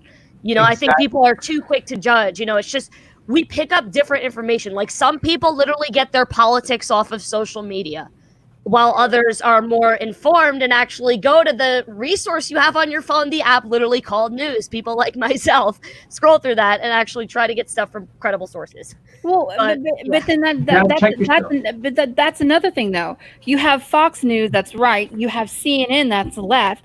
MSN tries to be centered. They're really not. They're not centered. They have serious credibility. Everything is going this way, this way. You have to read 5 or 6 different effing articles to find out anything that's worth kind of a truth or get a baseline of everything. I read from more independent sources like Associated Press, NPR, Wall Street Journal. Like those, in my opinion, are way more like centered Democracy Now, non-biased than like that CNN, Fox corporate hellhole. Oh wait, did Anthony leave? Did Anthony dip? Yeah. No, he had to take off. Unless I didn't see him say bye, but maybe he'll say something in chat or something. Yeah, I hope he just like lagged out and didn't dip. It's still we can all talk and stuff like that, but it's like this conversation right here that is great. It is great. It is great because you know what's funny about this? Everybody preaches like, inclusivity, diversity. This is completely organic diversity right now. This is what I'm talking about. This is what's so good. We have people from like literally almost every background, and it's great right now. And I agree with you, Christy. This is an amazing conversation. This is like the stuff these are conversations that need to be had, and you don't see enough of it, and you'll never see it on TV because listen, it's like Anthony was saying earlier, all the bankroll, mainstream media, it's just parrots all the same shit. Yeah, it always just stokes fear, increases division. It doesn't do anything positive for people, and the people that sit there and watch it all day, I mean, your brain gets scrambled. If you sit there and try to watch cable network news all day, like Parrot had this COVID shit, you really like Parrot had said right here. I get my news from Tim Pool, Sticks to Hammer. Tim Pool, I like Tim Pool. Yeah, I like Tim too. Have you ever heard the expression "two people looking at the same screen watching 2 different movies"? Mm-hmm. Yeah. Okay. Yeah. This is how polarized the media is and how fucked up they are right now. Trump made some kind of speech. I didn't even bother reading the article because I just thought that there was 2 separate headlines about the same speech. I thought it was hilarious. He gave some kind of speech. In one lefty publication, it was like Trump admits he's losing the election. And then literally about the same exact speech, a right-wing news outlet's like, Trump declares he's winning the election. That's all you need to know about media today. I think Christy or somebody posted it in Twitter chat. It was about it was CNN, and the first post was about the protests and how there's been like no spike in the protests, and the other one was the exact opposite of that headline, and it was within like a week or 2 of each other. Like I think it was Newsweek maybe, because Newsweek did something on that. Well, no, it was a CNN. I think I know what he's talking about. CNN I don't know if it was only a week, but like it was like a while before CNN had said, again, it had something to do with minorities and people of color being highly susceptible to COVID. Yeah, and this, that was the other it. thing. And then, just like this past week, CNN puts an article out. The protests are not the cause for the spikes in COVID, and it's like, okay, which one is it? like, are they more susceptible to get it, or are they immune to it? What are you telling us here? Mm-hmm. Yeah, Admiral Oliver. Facts. Yeah. Well, let's put it this way: when the New York Times, literally has and New York Times for the longest time was beyond reproach. They were the mainstay of journalistic integrity, and when they literally have activists working for them, trying to get people banned and articles censored, you fucking lost the plot. We're fucked. The thing too is, because you guys know a lot of my articles that I write for Mounting. I mean, I write about a lot of different stuff, but mainly, a lot of times I write, stuff on what's going on in the gaming industry and stuff like that, and do video game stuff. And it fucking I hate the fact, I'm thankful for being an independent journalist, because the game journalists around the internet are so goddamn. They piss me off because they're all activists. They're not journalists. They're what I call journovists. They're activists posing as journalists, and I hate that because no, they are. You're 100% right. Garbage. They write garbage, and it's like, man, the people. I don't know how somebody in their sane mind can read Kotaku and even read IGN and all these other sites, because they're garbage. You want to get a good gaming perspective, I mean, shit, just come read me. It's funny. You want to hear how much integrity these people have? I just found out that there was an article written about me in Bleeding Cool back in May, and I had no clue. Yeah, and they got everything wrong. Yeah, they got everything about it wrong. All right, Anthony, set this up. All right, so this is a protest that was going on was it St. Louis? No, this wasn't St. Louis. This was in Texas, I think. Oh shit! A Black Lives Matter protest. It wasn't a violent one, thankfully. This was a legitimate protest, but this is a woman. This is a black woman giving her perspective on what's going on with the Black Lives Matter. Okay, we're not going to watch the whole 15 minutes, right? No, just put a couple of minutes in. Okay. Just to get her beginning of her rant. Okay.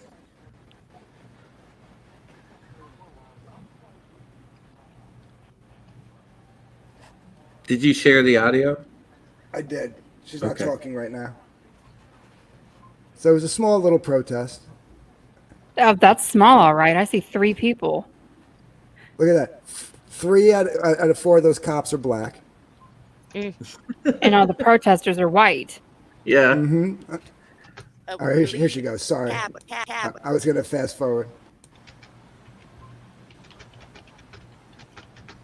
What's up, y'all? It's Shamik Michelle, and I am out here at the North Carolina State Capitol. And I just wanted to show y'all how real white supremacists get down. Now, I don't believe white supremacy exists, because I believe in order to believe in white supremacy, you have to believe in black inferiority. And I don't think that exists, which is why it pisses me off that white liberals feel like they got to come out here and hold signs in order for me to feel like my life means something. See, it pisses me off because what are you doing? You out here holding a Black Lives Matter sign, but what is this doing for any black person? What is this doing? Is this putting money in a black person's pocket? No. Is it bringing a black father home from prison that suffered from the mass incarceration that white Democrats put in place? Is that helping us? No, it's not. Is it changing any policy that the white liberals put in place that have ravaged the black community? It's not. I like You're this lady. doing this so that you can look I woke. love You're this doing lady. this so that you can look important. And you're doing this because you feel like I need to hear your voice in order for me to feel like I am somebody in this world. And it's disgusting. It is offensive. And if they knew how offensive it was, they would take their little asses and go home. We came out here because Benji's a nerd and he wanted to take a picture in front of the state capitol. We strolled up on a Black Lives Matter protest, but there were no black people here. And not only were there not any black people here, as they walked away, they didn't even speak. They didn't even try to engage us in any type of conversation. So this is my thing. If you feel like my Black life matters, where's the hello? Where's the how are you doing? Where is the conversation so that you could hear my point of view? See, they don't want to hear our point of view because they feel like whatever they have to say is, this is the South. So you very hospitable here. If my Black life matters so much, why you walk on the other side of the sidewalk with your Black Lives Matter sign? Why are you not engaging me in any type of conversation with your Black Lives Matters sign? If my Black life matters so much, does not my Black opinion matter? Does not the Black intelligence I have, is that not important? This is some bullshit, and this is what I talk about, and this is what pisses me off about people. There are 3 Black officers guarding the grounds, guarding the statue here, and he feels like he needs to hold a sign so that they can know their Black life matter. This is some bullshit. This is some bullshit.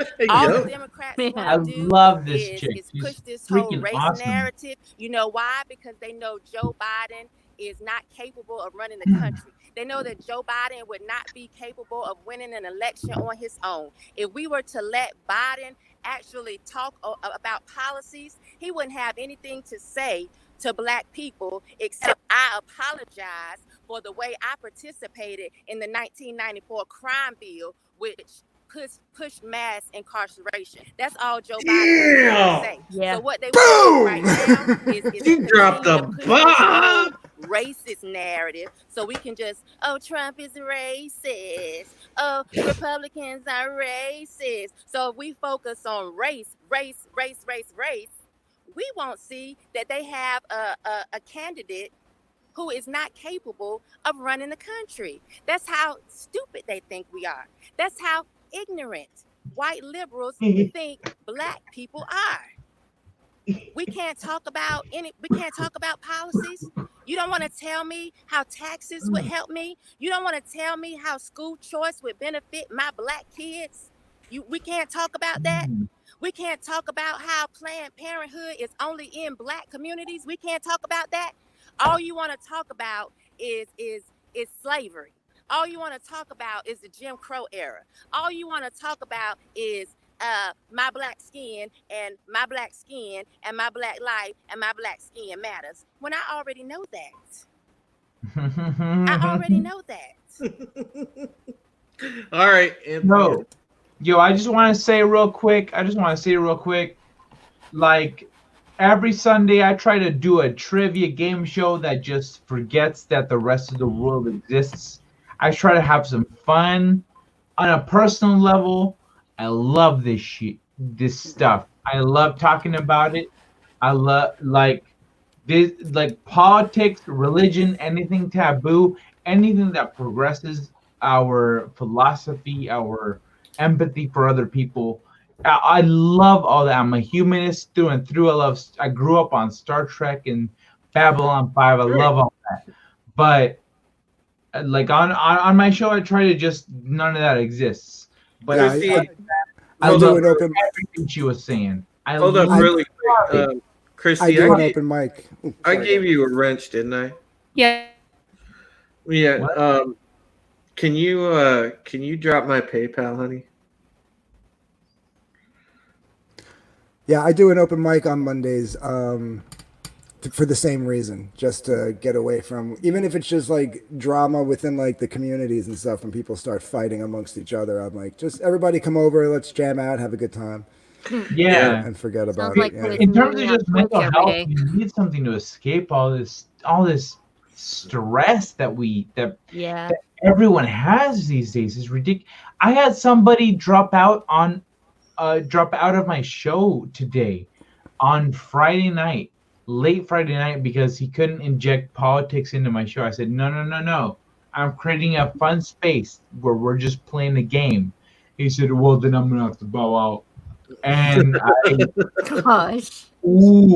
I did not receive that very well. My co-host was kind enough to take his place, but Dude, ridiculous, I know man. what you mean. It's ridiculous. I know what you Yeah. mean. Listen, I do these streams spontaneously when I feel like a good discussion like we're having now can be had. But for the most part, all of our channels, we sure we do the culture war stuff. We talk about pop culture and the effect all this shit has on pop culture, and we go at it from that angle. But in general, we all in some way have a fun time on our channels where we take politics out and just have a good time.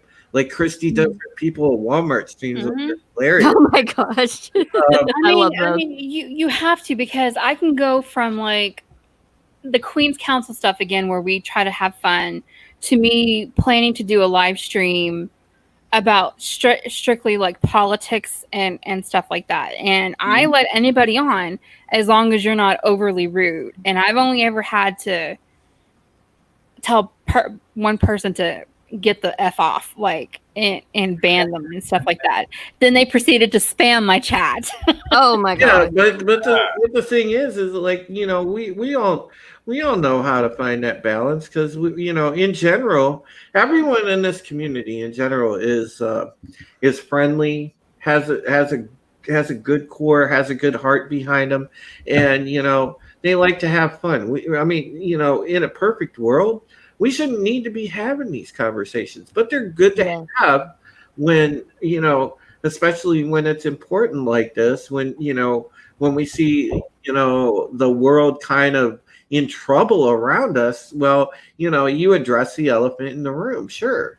But, you know, on Thursdays, my Pegasus Actual podcast is about Battlestar Galactica. There ain't no politics in that shit at all. If I'm talking politics, it's about what's going on in the show. The show's politics. I'm not talking about politics here. And Christy, thank you so much. You know, Christy just dropped a PayPal link in the chat, and yeah, you know I'm not monetized, folks. Obviously, you know, anything that is given, it obviously goes to myself and my mom's situation. And currently, you know, I'm going through a very rough medical time, and you know, that's the way that it helps us out, because obviously my channel is very small. It's not monetized yet, but you know, if anybody anything that anybody decides to put in there, you know, it's greatly appreciated. It's not expected, but it's greatly appreciated. It's very, I can attest to that. It's greatly appreciated. I still am able, I still have to owe on my car with the wreck, and I love it when someone hits you and they have no insurance and they took off. Oh God. And that happened to me already in April, and I had to take that on my car insurance, and my car insurance went up. Well, this time the deductible is either I paid a deductible and they do it again, or I just pay a car place to do it, like a repair shop to do it. So that's what I'm trying to do. And I mean, literally getting a second job just to pay for that and trying to work. Yeah, people in these communities. The thing that I'm saving for right now is the doctor. When I saw the doctor a few days, last week, he told me, when he was giving me my options, which he told me it's either surgery, physical therapy, or I pretty much got to live with this, the rest of my life. He also said, hey, one of the things that's going to help is get get something that will help you, therapeutic wise. Get yourself like a chair that actually sits up higher, that has cervical support. So I have to get a new chair that has the cervical support with it. So, that's what I'm looking into. So at least I'm able to have some comfort through this. So, yeah, that's what I'm trying to work towards right now. But again, I just want to thank everybody, and it's not monetary support. It's just, just the moral support, even people reaching out, checking on me, being there for me. I mean, you guys are great. And also, I know that we have a lot of veterans in our chat this evening. I want to personally thank you for your service. Absolutely. Thank you for your service, veterans in the chat. Yeah, my father's buried in Arlington National Cemetery. 30 years, 3 different branches in the military. Great man. And I salute all of you that served. And I thank you from the bottom of my heart. And so does everyone on the panel. So thank you for that. All right. If we're good on this topic, I kind of want to move on to something else, especially because we've got a perfect balance. We've got 3 guys, 3 gals in the chat tonight. If Fallon would talk. So I have been talking, but I like to listen because it gives me time to think about it. Yeah. Where are you going with this, Drew? Where are you going with this? So no, I'm going to address another very touchy subject because it's been rampant this week, and I love touchy subjects. Let's do it. And this is and the thing that I want to address is all of a sudden there's been a very big rash of Me Too coming out this week. Oh gosh. It's been all over Twitter. I mean, you can find the allegations all over the place. It's primarily the ones I've seen have dealt with stuff, accusations leveled at Twitch streamers. One at one of the Twitch staff. One at one of the former. Mixer's gone now. It's a part of Facebook Gaming, but one that was levied at one of the people on Mixer. And then, of course, Dr. Disrespect's banned, which we still don't know why he's banned. He made a statement yesterday, I believe, just thanking everybody for their support. But Twitch has not come out and explain why he's banned. And he's, by the way, he's only like the most recognizable face on the platform. And the Me Too stuff though specifically, and there was one that came against Angry Joe, the Angry Joe show. If you guys know from watching YouTube, you know who Angry Joe is. Angry Joe debunked it successfully because he explained that none of this shit went on, and pretty soon after, the accuser deleted all her shit because I think she knew that there was just so many holes in it. It wasn't hold water. I wanted to do that real quick. Okay. Because Angry Joe, that whole thing that happened with him was absolutely. I mean, you could see it in her own. There was inconsistencies. Yeah, through and through, top to bottom. Az did a video on it that was just. Oh yeah. I saw I actually put that in my article. I did an article about the Angry Joe stuff, and we used Az's video in my story. And it was like the Aziz Ansari thing, where the girl in her own testimony admitted to giving consent. Like, it was ridiculously stupid. But some of the other things, there's been other accusations that have come out in the game industry recently. So disclaimer, I haven't read them. I don't know what they are specifically, but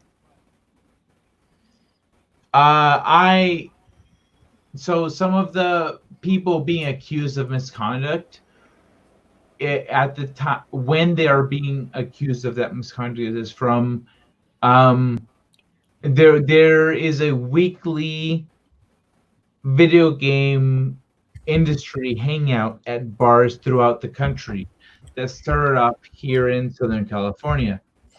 And every Wednesday in certain cities throughout the country, game industry artists and programmers, etc., get together at different bars, and also aspiring artists and creators go to those bars in hopes of getting jobs and stuff.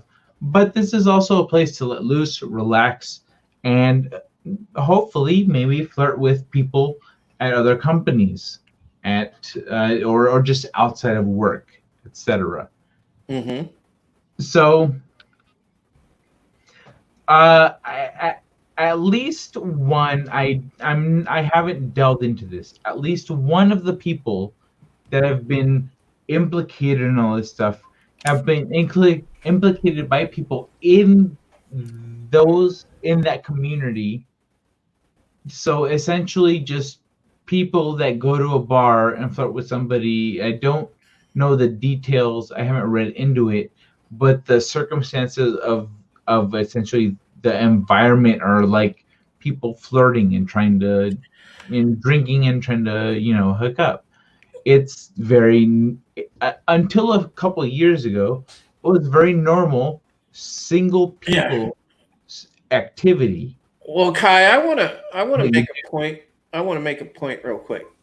Yeah, I just want to say I don't know specific. I don't know what the claims are. Well, but what I've heard them from environments that I'm like, that doesn't sound like anything abnormal. You know what I'm saying? It sounds like backtracking. Well, here's the thing. Okay, so I found a lot of these that obviously I was a Twitch streamer exclusively for about 3.5 years. On Twitch, at least when I last left it, I've got a small channel, but I had like at my peak, I've got probably about 700-800 followers. I had 22 subs at one point. I was doing pretty good back in the day when I was on Twitch. Now the thing was the big thing on Twitch every year is TwitchCon.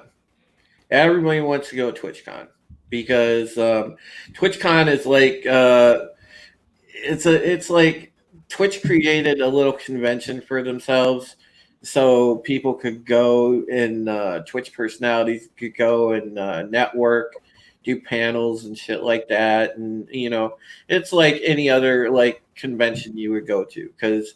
We're all nerds. We all know geekdom. We've been to a convention at some form or fashion, so we know what goes on. So TwitchCon, you got a lot of people, especially on a platform like that, because it happens here on YouTube too. People, people climbing all over each other, trying to get clout, trying to, network, trying to, get ahead. And that's just the way that the content creation game works. So so you get these girls that go to TwitchCon, right? They hook up with a dude, and then years later, all of a sudden, as it showed up on Twitter over this past week, you got girls that are coming out with allegations, some 5, 7, up to like 9 years ago. Like just popping out saying, oh, this and this happened. This guy was inappropriate with me, blah, blah, blah. I'm just speaking my truth. But here's the problem. So you don't know if this allegation has any base to it or anything else. But preemptively, these dudes all, they get dropped by Twitch immediately.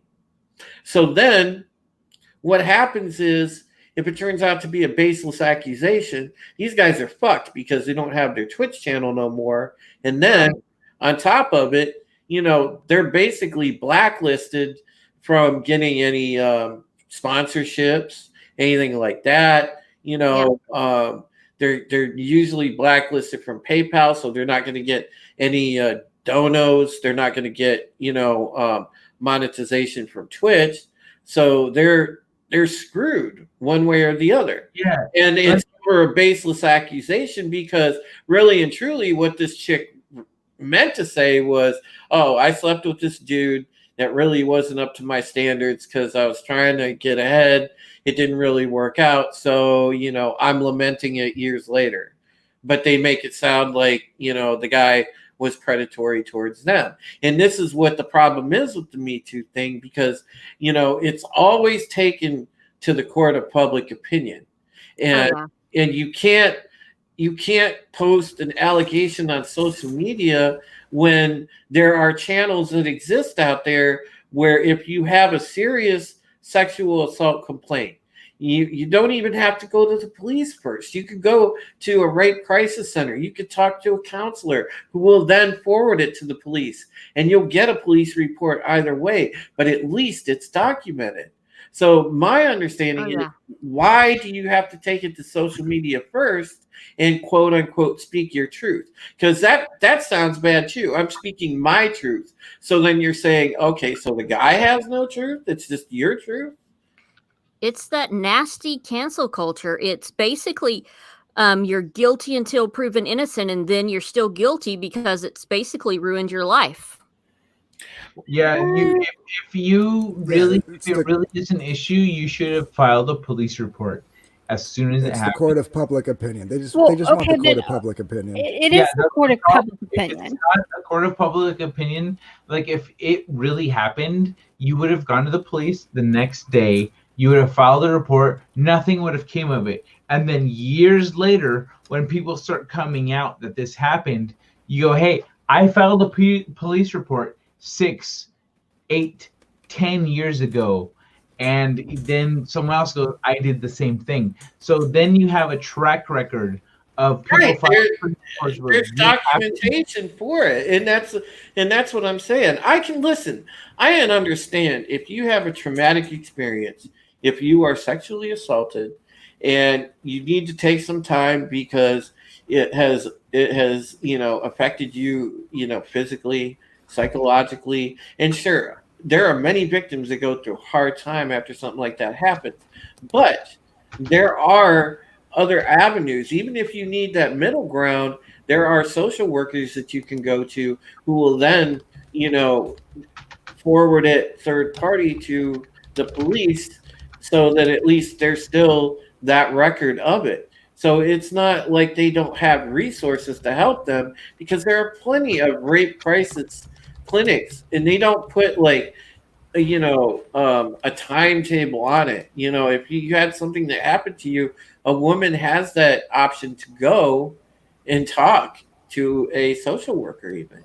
And that's the thing, I don't understand this whole impetus of putting it on social media, because all it does is then start a cancel mob on a guy that may be innocent because he's supposedly innocent of proven guilty. So, what's your take, Joanna? Sorry. She's like crushing them veggie straws, man. And they're the spicy ones. They're the spicy ones. What happened? All right, but yeah. Until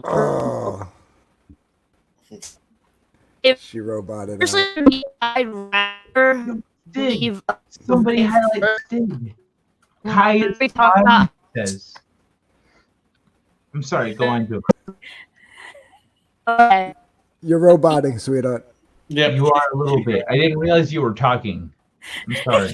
she was the private chat. She's like, "Fuck." She froze in the perfect position. Yeah, that was bad timing. Well, I mean, look what happened, right, with Johnny Depp, right? It came out that he was totally innocent of everything, and he's still being kept away from Pirates of the Caribbean. Mm-hmm. Yep. Oh, okay. I'm going to be the devil's advocate here, because there are cases where women have gone to the police. They've done everything that they were supposed to do, and nothing was done. And the only way that it was brought on or anything happened was they went to social media. And well, that's what Kai was saying, though. That's what Kai was saying. Okay, yeah, but again, sometimes it's they don't file. They sometimes won't file a police report, or if they do, nothing is ever done about it. And that's what sucks is you have legitimate victims who are putting themselves out there, and the accuser, like, it's a tit for tat situation. So it's like, what do? You're damned if you do, and you're damned if you don't. And that's what sucks. But at least if you had, because you'll have an initial complaint report that goes on record, regardless of if they wind up pressing charges against somebody. So this way, if you decide to go to social media right away, or if you sit on it and then somebody else comes forward years later, like Kai was saying, and then you want to say, hey, happened to me too, and I have the proof, I went to the cops, you know, like it just legit validates your statement. So this way it's not just like a he said, she said thing. Sorry. I like Ansel Elgart. Why does that sound familiar? Am I roboting too? No. We're just trying to. This is an actor. And he was a guy. He was a driver in Baby Driver, or the person. Yeah, I know who you're talking about. Okay, yeah. So this is not gaming, but it's still the same context where he was accused. His accuser said that he assaulted her back in 2014 when he was like 21 and she was 17 in New York. Well, the consent age for New York is 17. Mm-hmm. So it's just like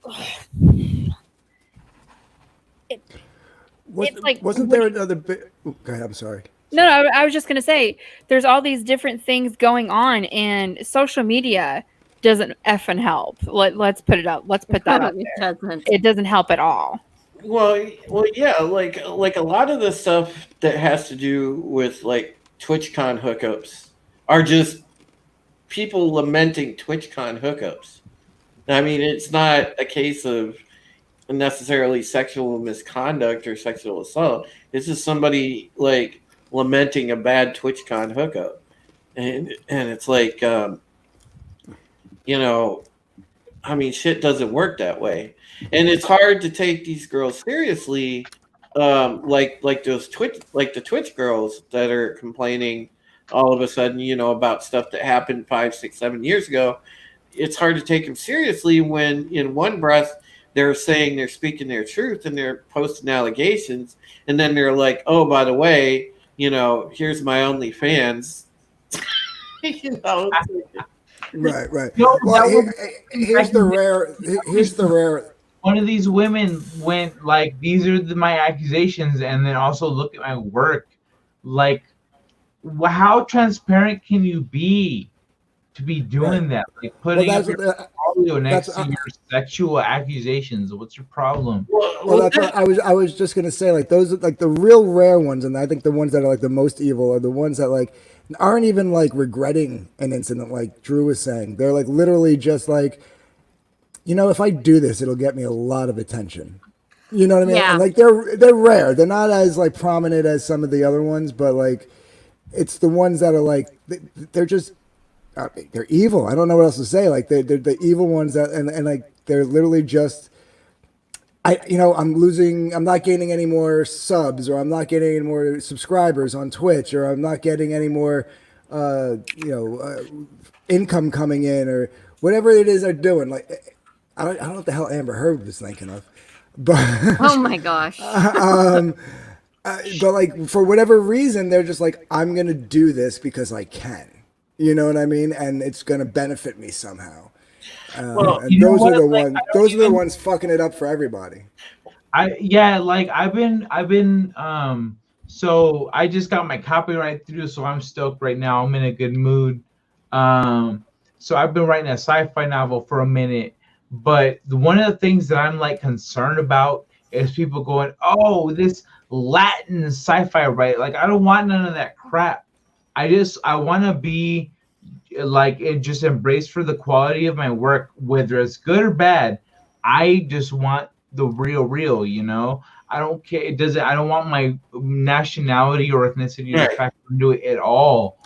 I want my own personal talent, skill, and contribution to be on blast. I don't want it. I don't want people to be, Oh yeah, I get it, bro. Yeah, you should use like a pseudonym, and then like when it like hits really big, then like, reveal yourself to everybody. Yeah, like, make it the widest pseudonym ever, like Chad Jones or something. Something European. Kai is my real name, but Kai makes fun stuff. I wanted the dots after the letters, like R.L. Stein, J.R.R. Tolkien. It's yeah. That's actually a good idea. Yeah. That is a really good idea. Yeah, it is. I wanted that. I didn't want some fake ass name that people would call me that, and I'd be like that. Dude, that's why I just use my real name. But, I want to exactly. I want to use my real name. But at least my first name is real. The rest of it is for fun. But in regards to Dr. Death, is the rumor where it's like where he cheated on his wife or something like that?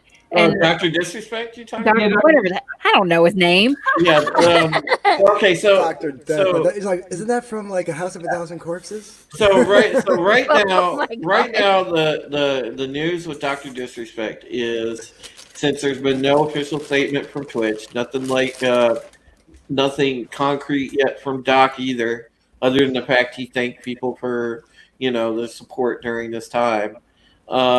Nobody really knows what's going on with it, and I certainly won't report on it until there's facts out there. I'm not going to get into the speculation game. Some people think that it has to do with him hooking up with somebody else, cheating on his wife, or because there was something that happened back a few years ago where supposedly he cheated on his wife or something.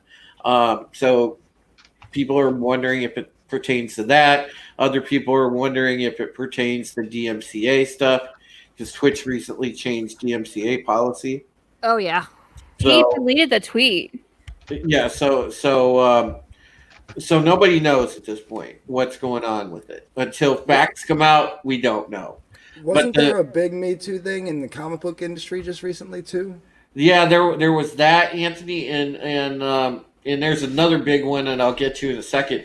But I wanted to speak in general, about the fact that, even though, Christy, I understand your point where, like, when these allegations come out on social media, and there are some women that feel that social media is the last option, that's their best option that they can use at that point. They get drowned out because a lot of these, clout allegations, I'll call them, come out on social media and really do a disservice to, women who were actually victimized. And you have to take it on the flip side as well. Men that get falsely canceled, it only adds to that stigma where guys are scared to death now to date. Guys are scared to death to date. And I can promise you right now, there is a large percentage of guys that are very scared to approach a woman. Now. I've literally opened a door for a woman and just she's been rude about it. Right. Yeah. Well, it's not that, Kai. They just want to be the victim so bad. It's not that so much, Kai. It's the fact that you can go up. Hey, JJ, welcome. Good to see you, Sith Lord 38.7. Hey. What is up, Sith Lord? Well, look at Henry Cavill, right? Like a year or two ago, he basically made that statement. He's like, I'd rather sit home and play video games than date right now, and he caught a lot of flack for saying that. Well, yeah, but he's being real because look, you can go out and unless we talked about body cams and about the cops earlier, unless a guy's wearing a body cam, you don't have your ass covered. So you don't know, like this gal could say, you just go up and say hi, this guy would go around and put out one tweet and say, "Oh man, this dude was inappropriate to me." Yeah, I totally agree with what Stig just said. I don't even flirt anymore. Like when I'm out in public, I don't bother. If if a woman flirts with me, then I talk to her. Otherwise, I'm just friendly with whoever I'm interacting. I mean, you're going to have to sign a preemptive contract, anymore. No, I think I've been saying the same thing that Stig is saying right there in the thing. I think if a woman is proven to falsely accuse someone of something, then she should get the same penalty that the guy would have gotten if it was true. Okay, yeah. Especially if they have a history of doing it constantly, like oh yeah, absolutely, yeah. It'd be funny. Like, let's say I was out on a date with like Palin, and we didn't know each other. You have to whip out a contract. Like, okay, here's a preemptive contract in case something happens. That's what the beautiful thing about social media, though. You can find out everything you want about a person when you know their first and last name. Sign this section to get the oral sex authorization. Sign this section for the intercourse authorization. If consent, thanks. Okay, where's your consent form? You're gonna need the stamp for the stamp of approvals. Now we got to file these with a lawyer before it can be approved. Okay, there we go. Just what do they call them? The what do they call them? The woman I work with is one. Paralegal? No, when you need something signed. Notary public. Yeah. Yeah, get it notarized. Just be like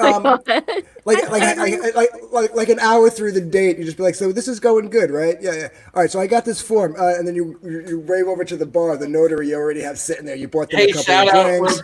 You call the notary over, she signs it, stamps it. But no, I think I've been saying the same thing that Stig, like I said, that Stig is saying. Like if a woman comes around and says this guy raped me, and then it turns out he never raped her, she should get the charge. Oh yeah, absolutely. So she shouldn't be able to just walk away from that. There has to be accountability. Again, I agree. So here's the thing: there needs to be accountability. I feel like the charge that you're trying to impose on somebody else should fall back on you. Yeah, that's what we're saying. Fair. I talked to a friend of mine about that recently, and she said, "Well, but if the essentially if the scales are unbalanced, and she is let's say if you've got somebody with a lot of money that can just crush the other person, she would be afraid of coming out and putting that out there, because then she would go to prison for however many years she needs to. Yeah. What he's saying is that what if it's true, but the guy wins in court? I get what he's saying. The problem is it's legitimate. Yeah, if it's legitimate and she comes out and says that, and he's too powerful for her to do anything about it, she's gonna get crushed. And so what could end up happening is women are unable to come out because they're afraid of getting absolutely crushed under their opponent.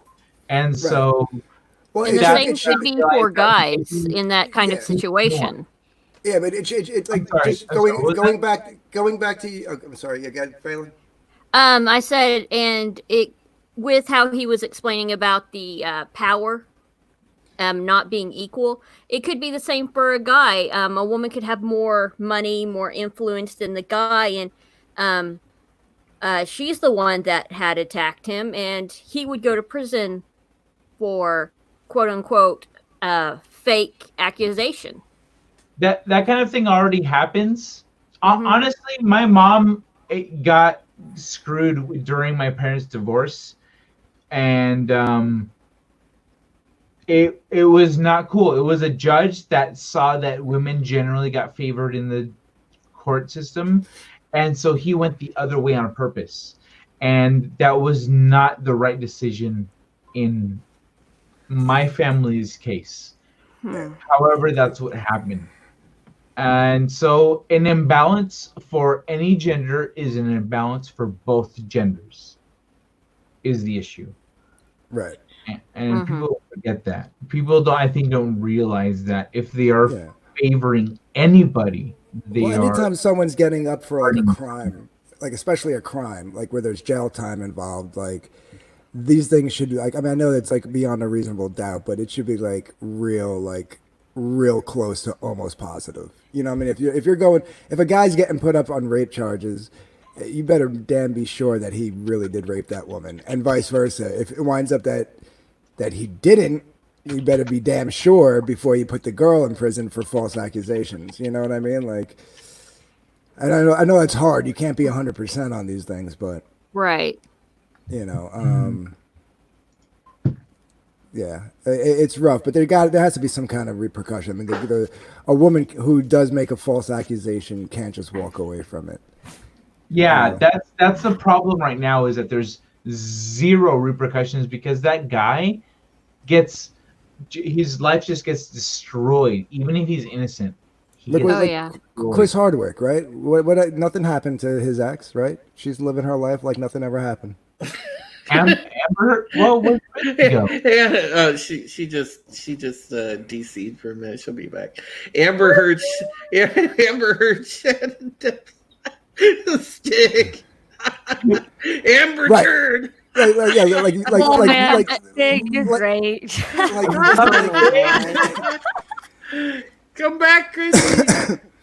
Like she like using them, like, I mean, that's like the most recent example, right? I mean, what's going to happen? Welcome back, Christy. What's going to happen? She, as of right now, I believe she's still on Aquaman.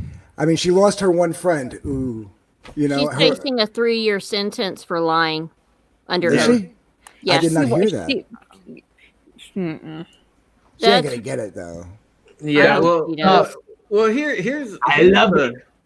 Here's the thing. I'm about to drop a hot story here. So if anybody wants a video for their channel, you can thank me. Here's a free video idea. Oh my god! Okay. Oh, let's go. Let me pull up my OBS. Okay. So anybody wants a good pop culture video to put out tomorrow?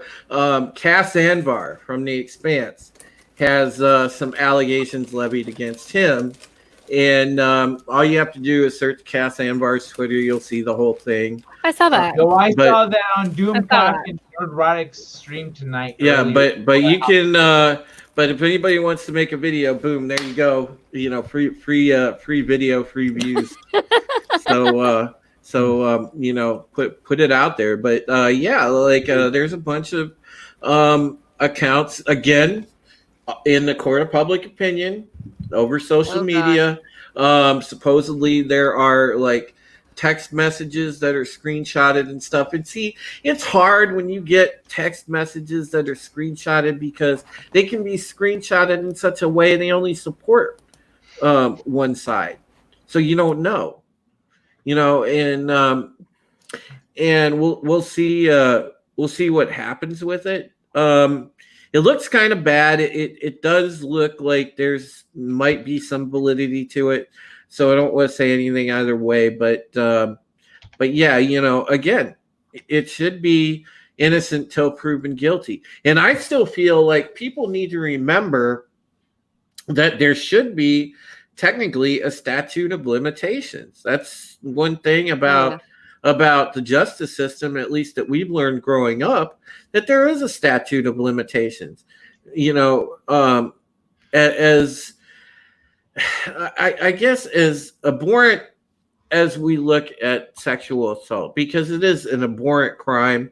You know, I 100% stand behind women that have legitimately been victimized, but again, there's a statute of limitations. If it's happened, you know, a decade ago, I mean, you know, yes, I'm sure there's some trauma, but over a decade by then, you know, people should have technically moved on with their lives to a degree. It's hard to deal with something like that at that point because, where are you going to find evidence? How do you, where is the burden of proof lie? There's so many questions when it's a decade old. Oh yeah. No, go ahead if you were. I was going to say that another thing within this topic, I'm sure people have seen the hashtag believe women, and I'm like, no, believe all women. Shouldn't. Yeah, it's like, please don't. you can't without any actual proof. Exactly. Like, yeah, I'm just gonna stop there. Like, honestly, like I could understand like the fact that you'd rather be quick to believe a victim rather than like a rapist, but like you have to like have evidence that it happened. It can't just be he said, she said. And unfortunately, that's what most like that's what some like actual cases are. It's like, it's really hard to get evidence. Well, yeah, how do you prove evidence? The wrong person by accident. It's just terrible. How can you prove true evidence out of a text chain? Oh yeah. And I mean, it's very hard. At best, I'm guessing that's circumstantial evidence. Right. Is Giovanna frozen? I think she is. Also, people need to remember that Twitter is not real life. Oh, that's facts. Fucking Stig. Oh my gosh, Stig. So I have something to say to Stig. Hello there. Yeah. Soul Assassin, that's a great point. Usually though, that is only guaranteed to happen if you assault sexually somebody that is underage. Yeah, usually every prisoner, no matter how horrible their crime, agrees. Hey, so this guy tried to fuck a kid, right? So we're gonna kick the shit out of him. Like, if kill him. Yeah, if it's I think the rule is you never attack a child or a woman or somebody's mother or anything like that, because that will be instant. Yeah, if it's a child diddler, when they go to jail, they're pretty much DOA. Right. They lie. They're like, I murdered somebody. Yeah. I swear to God, I murdered somebody. God damn, y'all are talking so serious. Giovanna keeps getting frozen. And oh my god. Oh.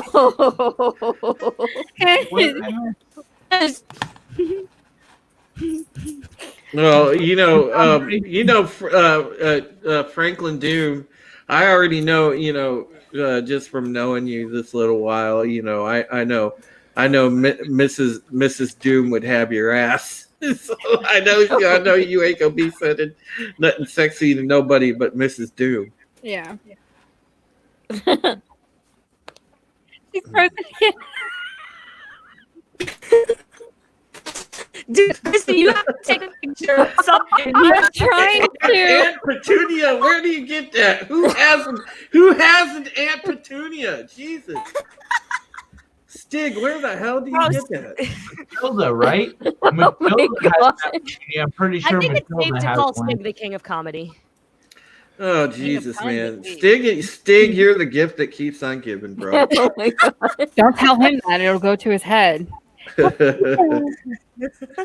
Oh my god. Don't do sexy on YouTube even if it's HD.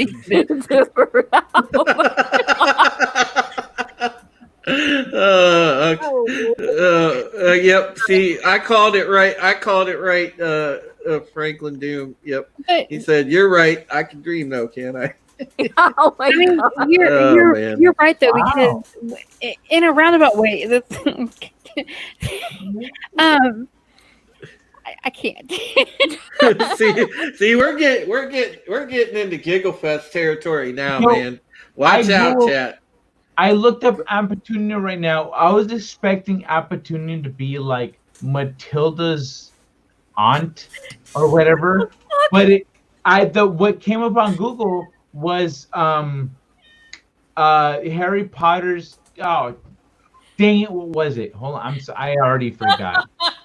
Something Harry Potter related. And Jane feminist. Yep, Bad Bunny, I'm calling it. Yes, she will. Yes, she will. Go it out. Yes, she will. Go it out. That's what came up. So I thought that I knew about another Is Petunia. Aunt I guess I was Petunia, would wrong. she be considered a Karen? Yes. I was just gonna ask that. I was just gonna. Hello, my name is Karen Petunia. I want to see your manager. Zoe, stop. Go it out. Go it out. I think that someone here was using magic outside of the designated areas, and I do not approve of that. That is illegal, and someone should go to Azkaban for what they are done. Oh man! Oh, Shadow Man says she got short blue hair. Okay, do not bring Tonks into this. Her hair changes to so many colors. Yeah, she got peacock hair, man. Oh my gosh! You know what's funny about peacocks is the females are the ones with the pretty feathers. Oh man! True. Yeah. True story. Oh gosh! Oh, this is great.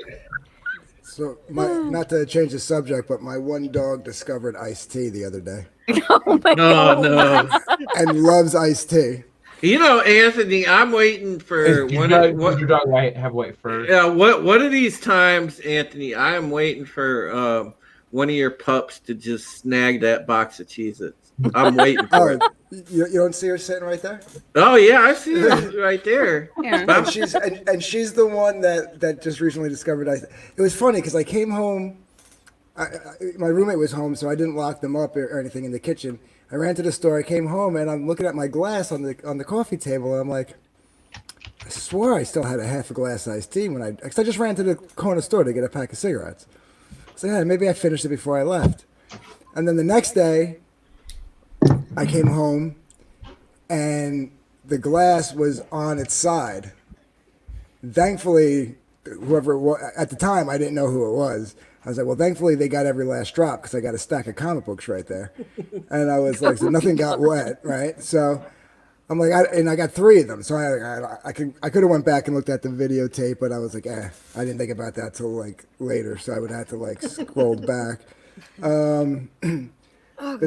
Then yesterday, I go to the bathroom, I come out, and this one, she's got her hind legs on the couch over here and her front paws on the coffee table, and she's got her nose in my glass, and like it's gone. Like the iced tea's got her. So while you guys were all just talking and I came back, I just poured a glass of iced tea, and in the camera, I see her.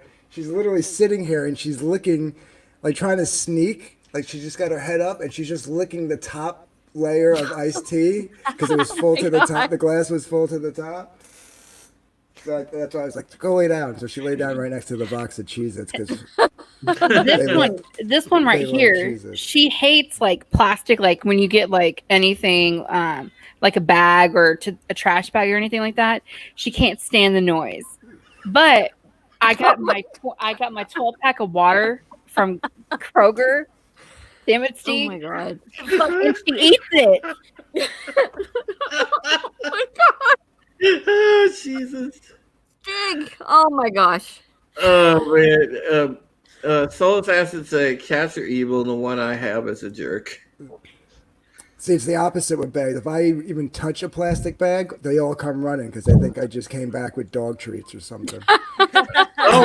Listen, man. I swear to God, like, so I've got a young cat. He's not even 1, you know, and I've got my other one that's a few, you know, he's about 5 years old, but the young one, you know, is still like real young and real spunky. But he's on the kitchen table, and there's like some, you know, store coupons and stuff on there. Somehow, that slick little motherfucker, he decides like he's gonna dig through the coupons, right?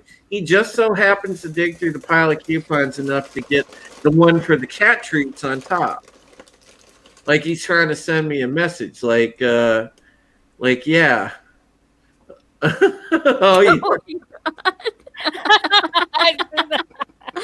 He's been watching it. Oh yeah. Back and forth. Stand up. Manja. Yep. Feed me. Yeah, man. You know, Manja. it don't matter the pet. They all go crazy for Cheez-Its, man. Yeah. My cats will do that too. That's why I don't keep the Cheez-Its down here. And then if it's a paper bag, because the only people food I give them is like pizza crust and French fries. So if I have a paper bag, if anything comes in a paper bag, they think it's like a McDonald's or a Burger King bag or something. They come flying, and then like I pull like if I go to the hardware store, the one hardware store by me uses a paper bag, like the little mom and pop shop. Mm-hmm. And I'll pull out like Oh my screws or batteries or something, and they'll all look at me like, "Where's the French fries? I know you got French fries in there." Nice. Did a reenactment of Jurassic with his cat. I don't have a cat. That's like not a cat. That's a Dog. Those are dogs. You got two of them over there. Come on, Soul. We might have to get you a new glasses prescription, brother. Come on. Say hi. Yeah, Maybe if you had a tea in your lap. Your They would get up there. huskies are adorable, Anthony. I do love. Yeah, they're so cute. Kai, are you okay? Manja. Oh yeah, Manja. I'm giving Stick props on that shit. That was funny as hell. Manja. Because I have two screens, so I may look like a weirdo doing this stuff here, but I'm actually looking at my other screen. I have a main screen over here. I know I look like bizarre, but I'm good. Because your face and you're just like, I know. I got because my webcam is right here, but my chat is over here, and then over here is like the private chat that I can't interact with. Oh yeah. So I look like an asshole. Is essentially. I wasn't going to say that. You just You look look like you're trying to multitask and it's not going your way. Looks like somebody with ADD, just like looking all over the place. Oh man. I look like a freaking clown. Is essentially. Oh man, what a right? Like I look bizarre. what a stream, man. Oh my god, this turned out so good. It's like the perfect ending. Like we did all the touchy shit, and now we're just like in the goof around segment, and I like it. I like the goof around segment. It's a good way to come down. Yeah, Oh, yeah, yeah. absolutely.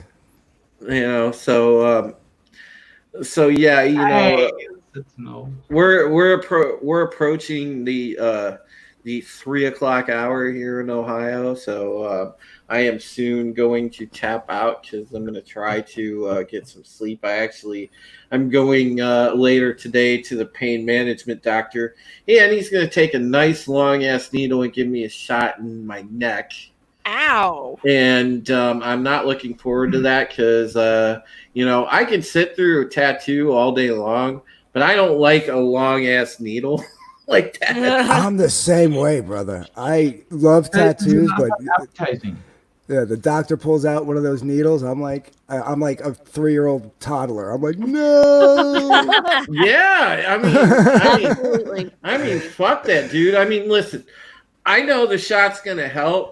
Like, because I was talking to Adega actually about this, and Adega told me, he said, when you go to the pain management and they give you that first shot of cortisone, whatever they give you, he said the first shot will be effective, but he said after that they usually ain't worth shit. So, and he's right because. I'm planning on, Tuesday, I'm going to call the physical therapist and start going back to physical therapy because, I want to do something. But the thing I'm scared about is in 3 weeks' time from now, I go back and I meet with the surgeon that I met with a few days ago on Thursday. I have to meet with him again, and I have to make a decision if I'm going to have the surgery or not at that point in time. And my chances are, he said the chance of success is around 40-50%. That's it. Because of where the herniated disc in my back is, because of the way my vertebrae are, the whole procedure, the chances are about 40-50%. He made me feel kind of like a weird freak, because he's like, well, the problem is, you have a really thick neck. You're built like a football player. You're a thick dude. And I'm like, okay. And then he's like, yeah, you have like a big sternum too. So like, it's going to be hard for me to get down to the problem. And I'm just like, oh, great. So, make me feel like shit about my body type, but more make me feel like shit that I'm not going to be able to like have a successful surgery. So, so yeah, I've got to mull it over a little bit, but in the end, I will probably elect to go under the knife, because I can't live like this, like every day, like just popping pain pills and everything else. It's no way to live, because it makes you feel like a friggin' addict after a while, and I don't want to do that. You know what, Supreme Drew, Supreme Heretic. Honestly, man, my mom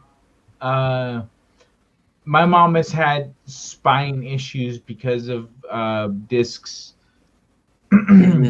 since she was young, and it's the reason she could only have 2 kids. After my younger brother was born, the doctor said, yo, if you have another one, you might never walk again. And so and then for a while when I was young, she was bedridden for months. Yeah. And she just couldn't. And so she couldn't get up, and every day after school we would come home, we would go to her room to say hi, and that was just procedure. So, man, I mean, you have all my love and anything. Let me know what I can do, what we can do. I have a soft spot in my heart for that. It breaks my heart a little bit, because I know what you're going through. Yeah, the thing I think that sucks the most is it's made it incredibly hard, because with me not having the feeling in my right arm, not being able to like really use my hand to type much or anything like that, it's very hard for me to have my livelihood and be able to write stories. It's funny. We made a joke out of it, me and Parrothead, about we got a hashtag going about me using my left hand to type, and I, do the one finger peck type of thing. And so Parrothead started the hashtag one finger pecker. and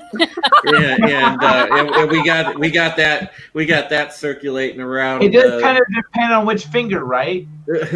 Yeah, right? yeah, exactly. But see, there it is, right on cue. Thank you, Parrothead.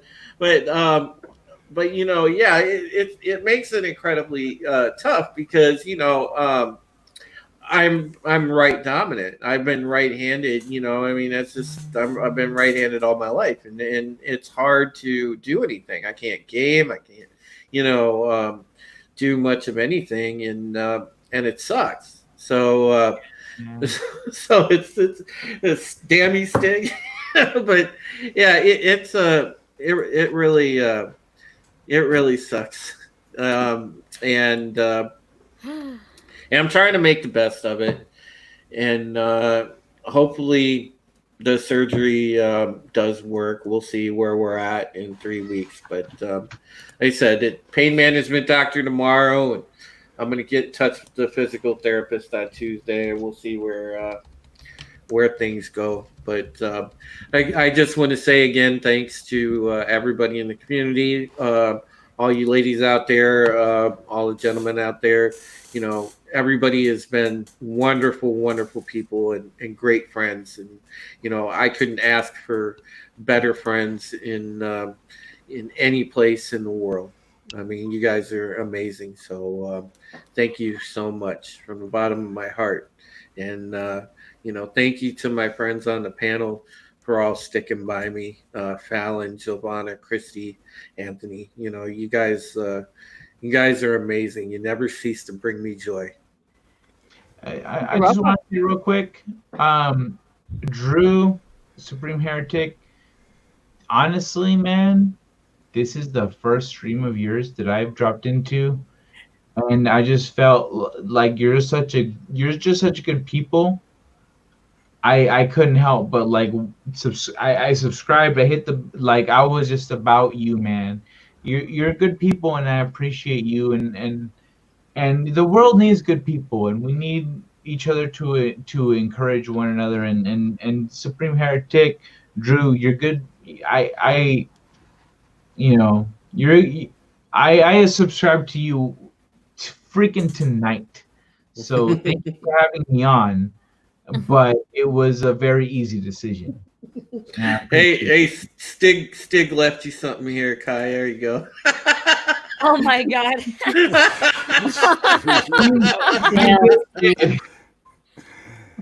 of the puns. King of the puns. Stig's on fire. Stig is going. Man. You complete me.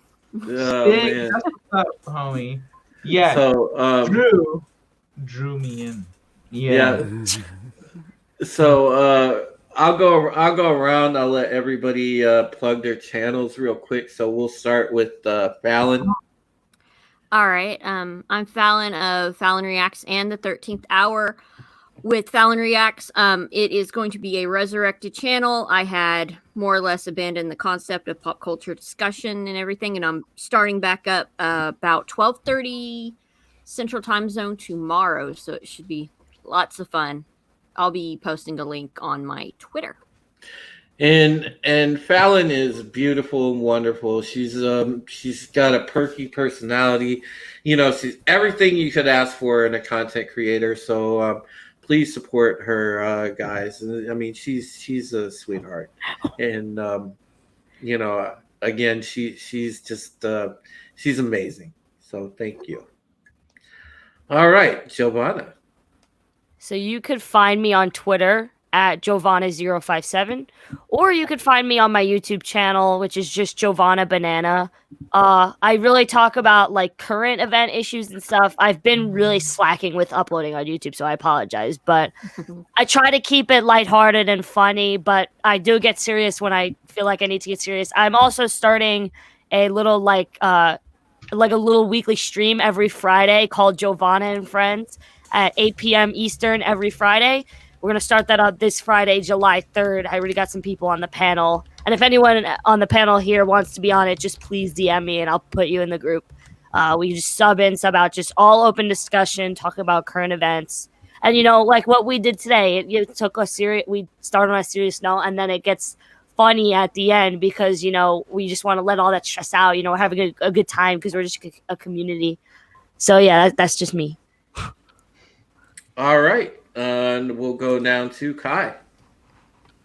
Whoa. Okay, so we went 1, 2, 3, 6. Makes a lot of like a snake. Hey everybody, I'm Kai, and and on my channel I don't generally talk political. I personally enjoy talking about this stuff. It's great, but on my channel I do a trivia game show. It's like Jeopardy if you could also get lightning bolts and What? Now I gotta watch. Yeah. Trivia Battle Arena. That's what I do. It's Jeopardy, trivia questions, categories, etc. But you can also punch other players in the PP. So, How does that work? it's a lot of fun is how it works. Subscribe to my channel. Come back every Sunday at 1 p.m. Pacific and you'll find out. That's how it works. Oh, yeah. Okay. All right. So make sure you check out Kai's channel. Kai, you usually go by Kai MF, right? Kai MFS. Kai makes fun stuff. Yep. Okay. All right. All right, Anthony. Yeah, you can find me here at Dark If Comics Presents, where I talk about art and comics and play my guitar a lot. I do an open mic night stream on Monday nights, 8 p.m. Eastern, and we go for like 3 hours. So we do. You can play your guitar, play your keyboard, do karaoke backup tracks, whatever you want to do, poetry reading. It's all good fun. And I do comic book spotlights for indie comic book creators. On Twitter, it's just Dark If Comics. There's no presents on that one. So, and of course the angel. She's always an angel. Never ever gives into that little devil on her other shoulder. Never. I can't wait for Steve's response on the chat. All right, Christy, go ahead. Where can they find you? All right, she's gonna snort first. Well, okay, so my channel is according to Christy. I'll put it in the chat. I try to do live streams with the Queen's Council. It's different channels, and then on Saturdays, I'm really concentrating on like top 10 movies. We just did 1985 yesterday, and yeah, my panel, my chat got mad at me because most everybody had Back to the Future as number 1 or number 2, and I had it as number 8, and people were pissed at me. Yeah, I was there for that, and I agree with everyone else. Not you. No, Stick said this about you, Anthony. There you go. I saw that. Oh my God. I fucking hate Stig. He's like, kiss my grits, you ass mama. Speaking of musicians, there is another musician on this panel right now. Yes, it is. Yes, there is. She's an amazing drummer. Yeah, Giovanna actually is an amazing drummer. Really? I've seen some of her work, and believe it or not, she's a kick-ass metal drummer. Yeah. You know, very few people know that. I know that, so I feel privileged. That's my alma mater right there.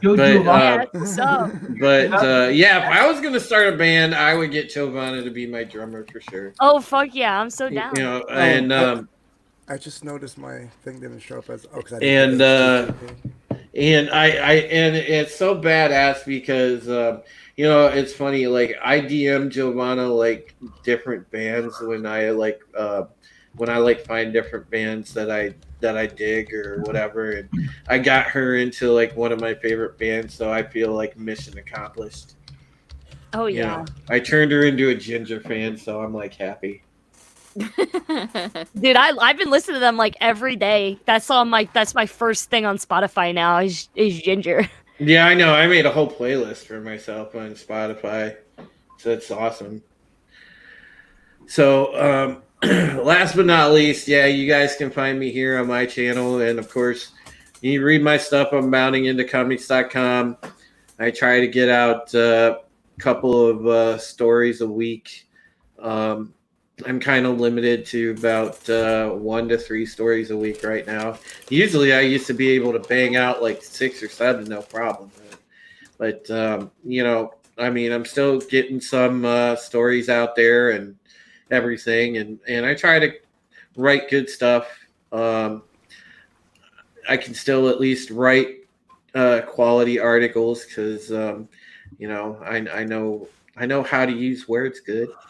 But yeah, you can read me there, and you can find me on here, and of course on Twitter at Supreme Heretic. And at some point, I will include my Parler link in this thing because I went over to Parler because of the way that Twitter is like kind of stupid these days. But yeah. But yeah, my Parler is the same as my Twitter. It's at Supreme Heretic. So if anybody wants to find me there, feel free to add me. But thank you guys and gals in the chat for participating, for watching the stream tonight. And just, you know, without you guys in chat, you know, there would be no us. There'd be no content creators. You are the heartbeat of every single one of our streams, and we all appreciate you.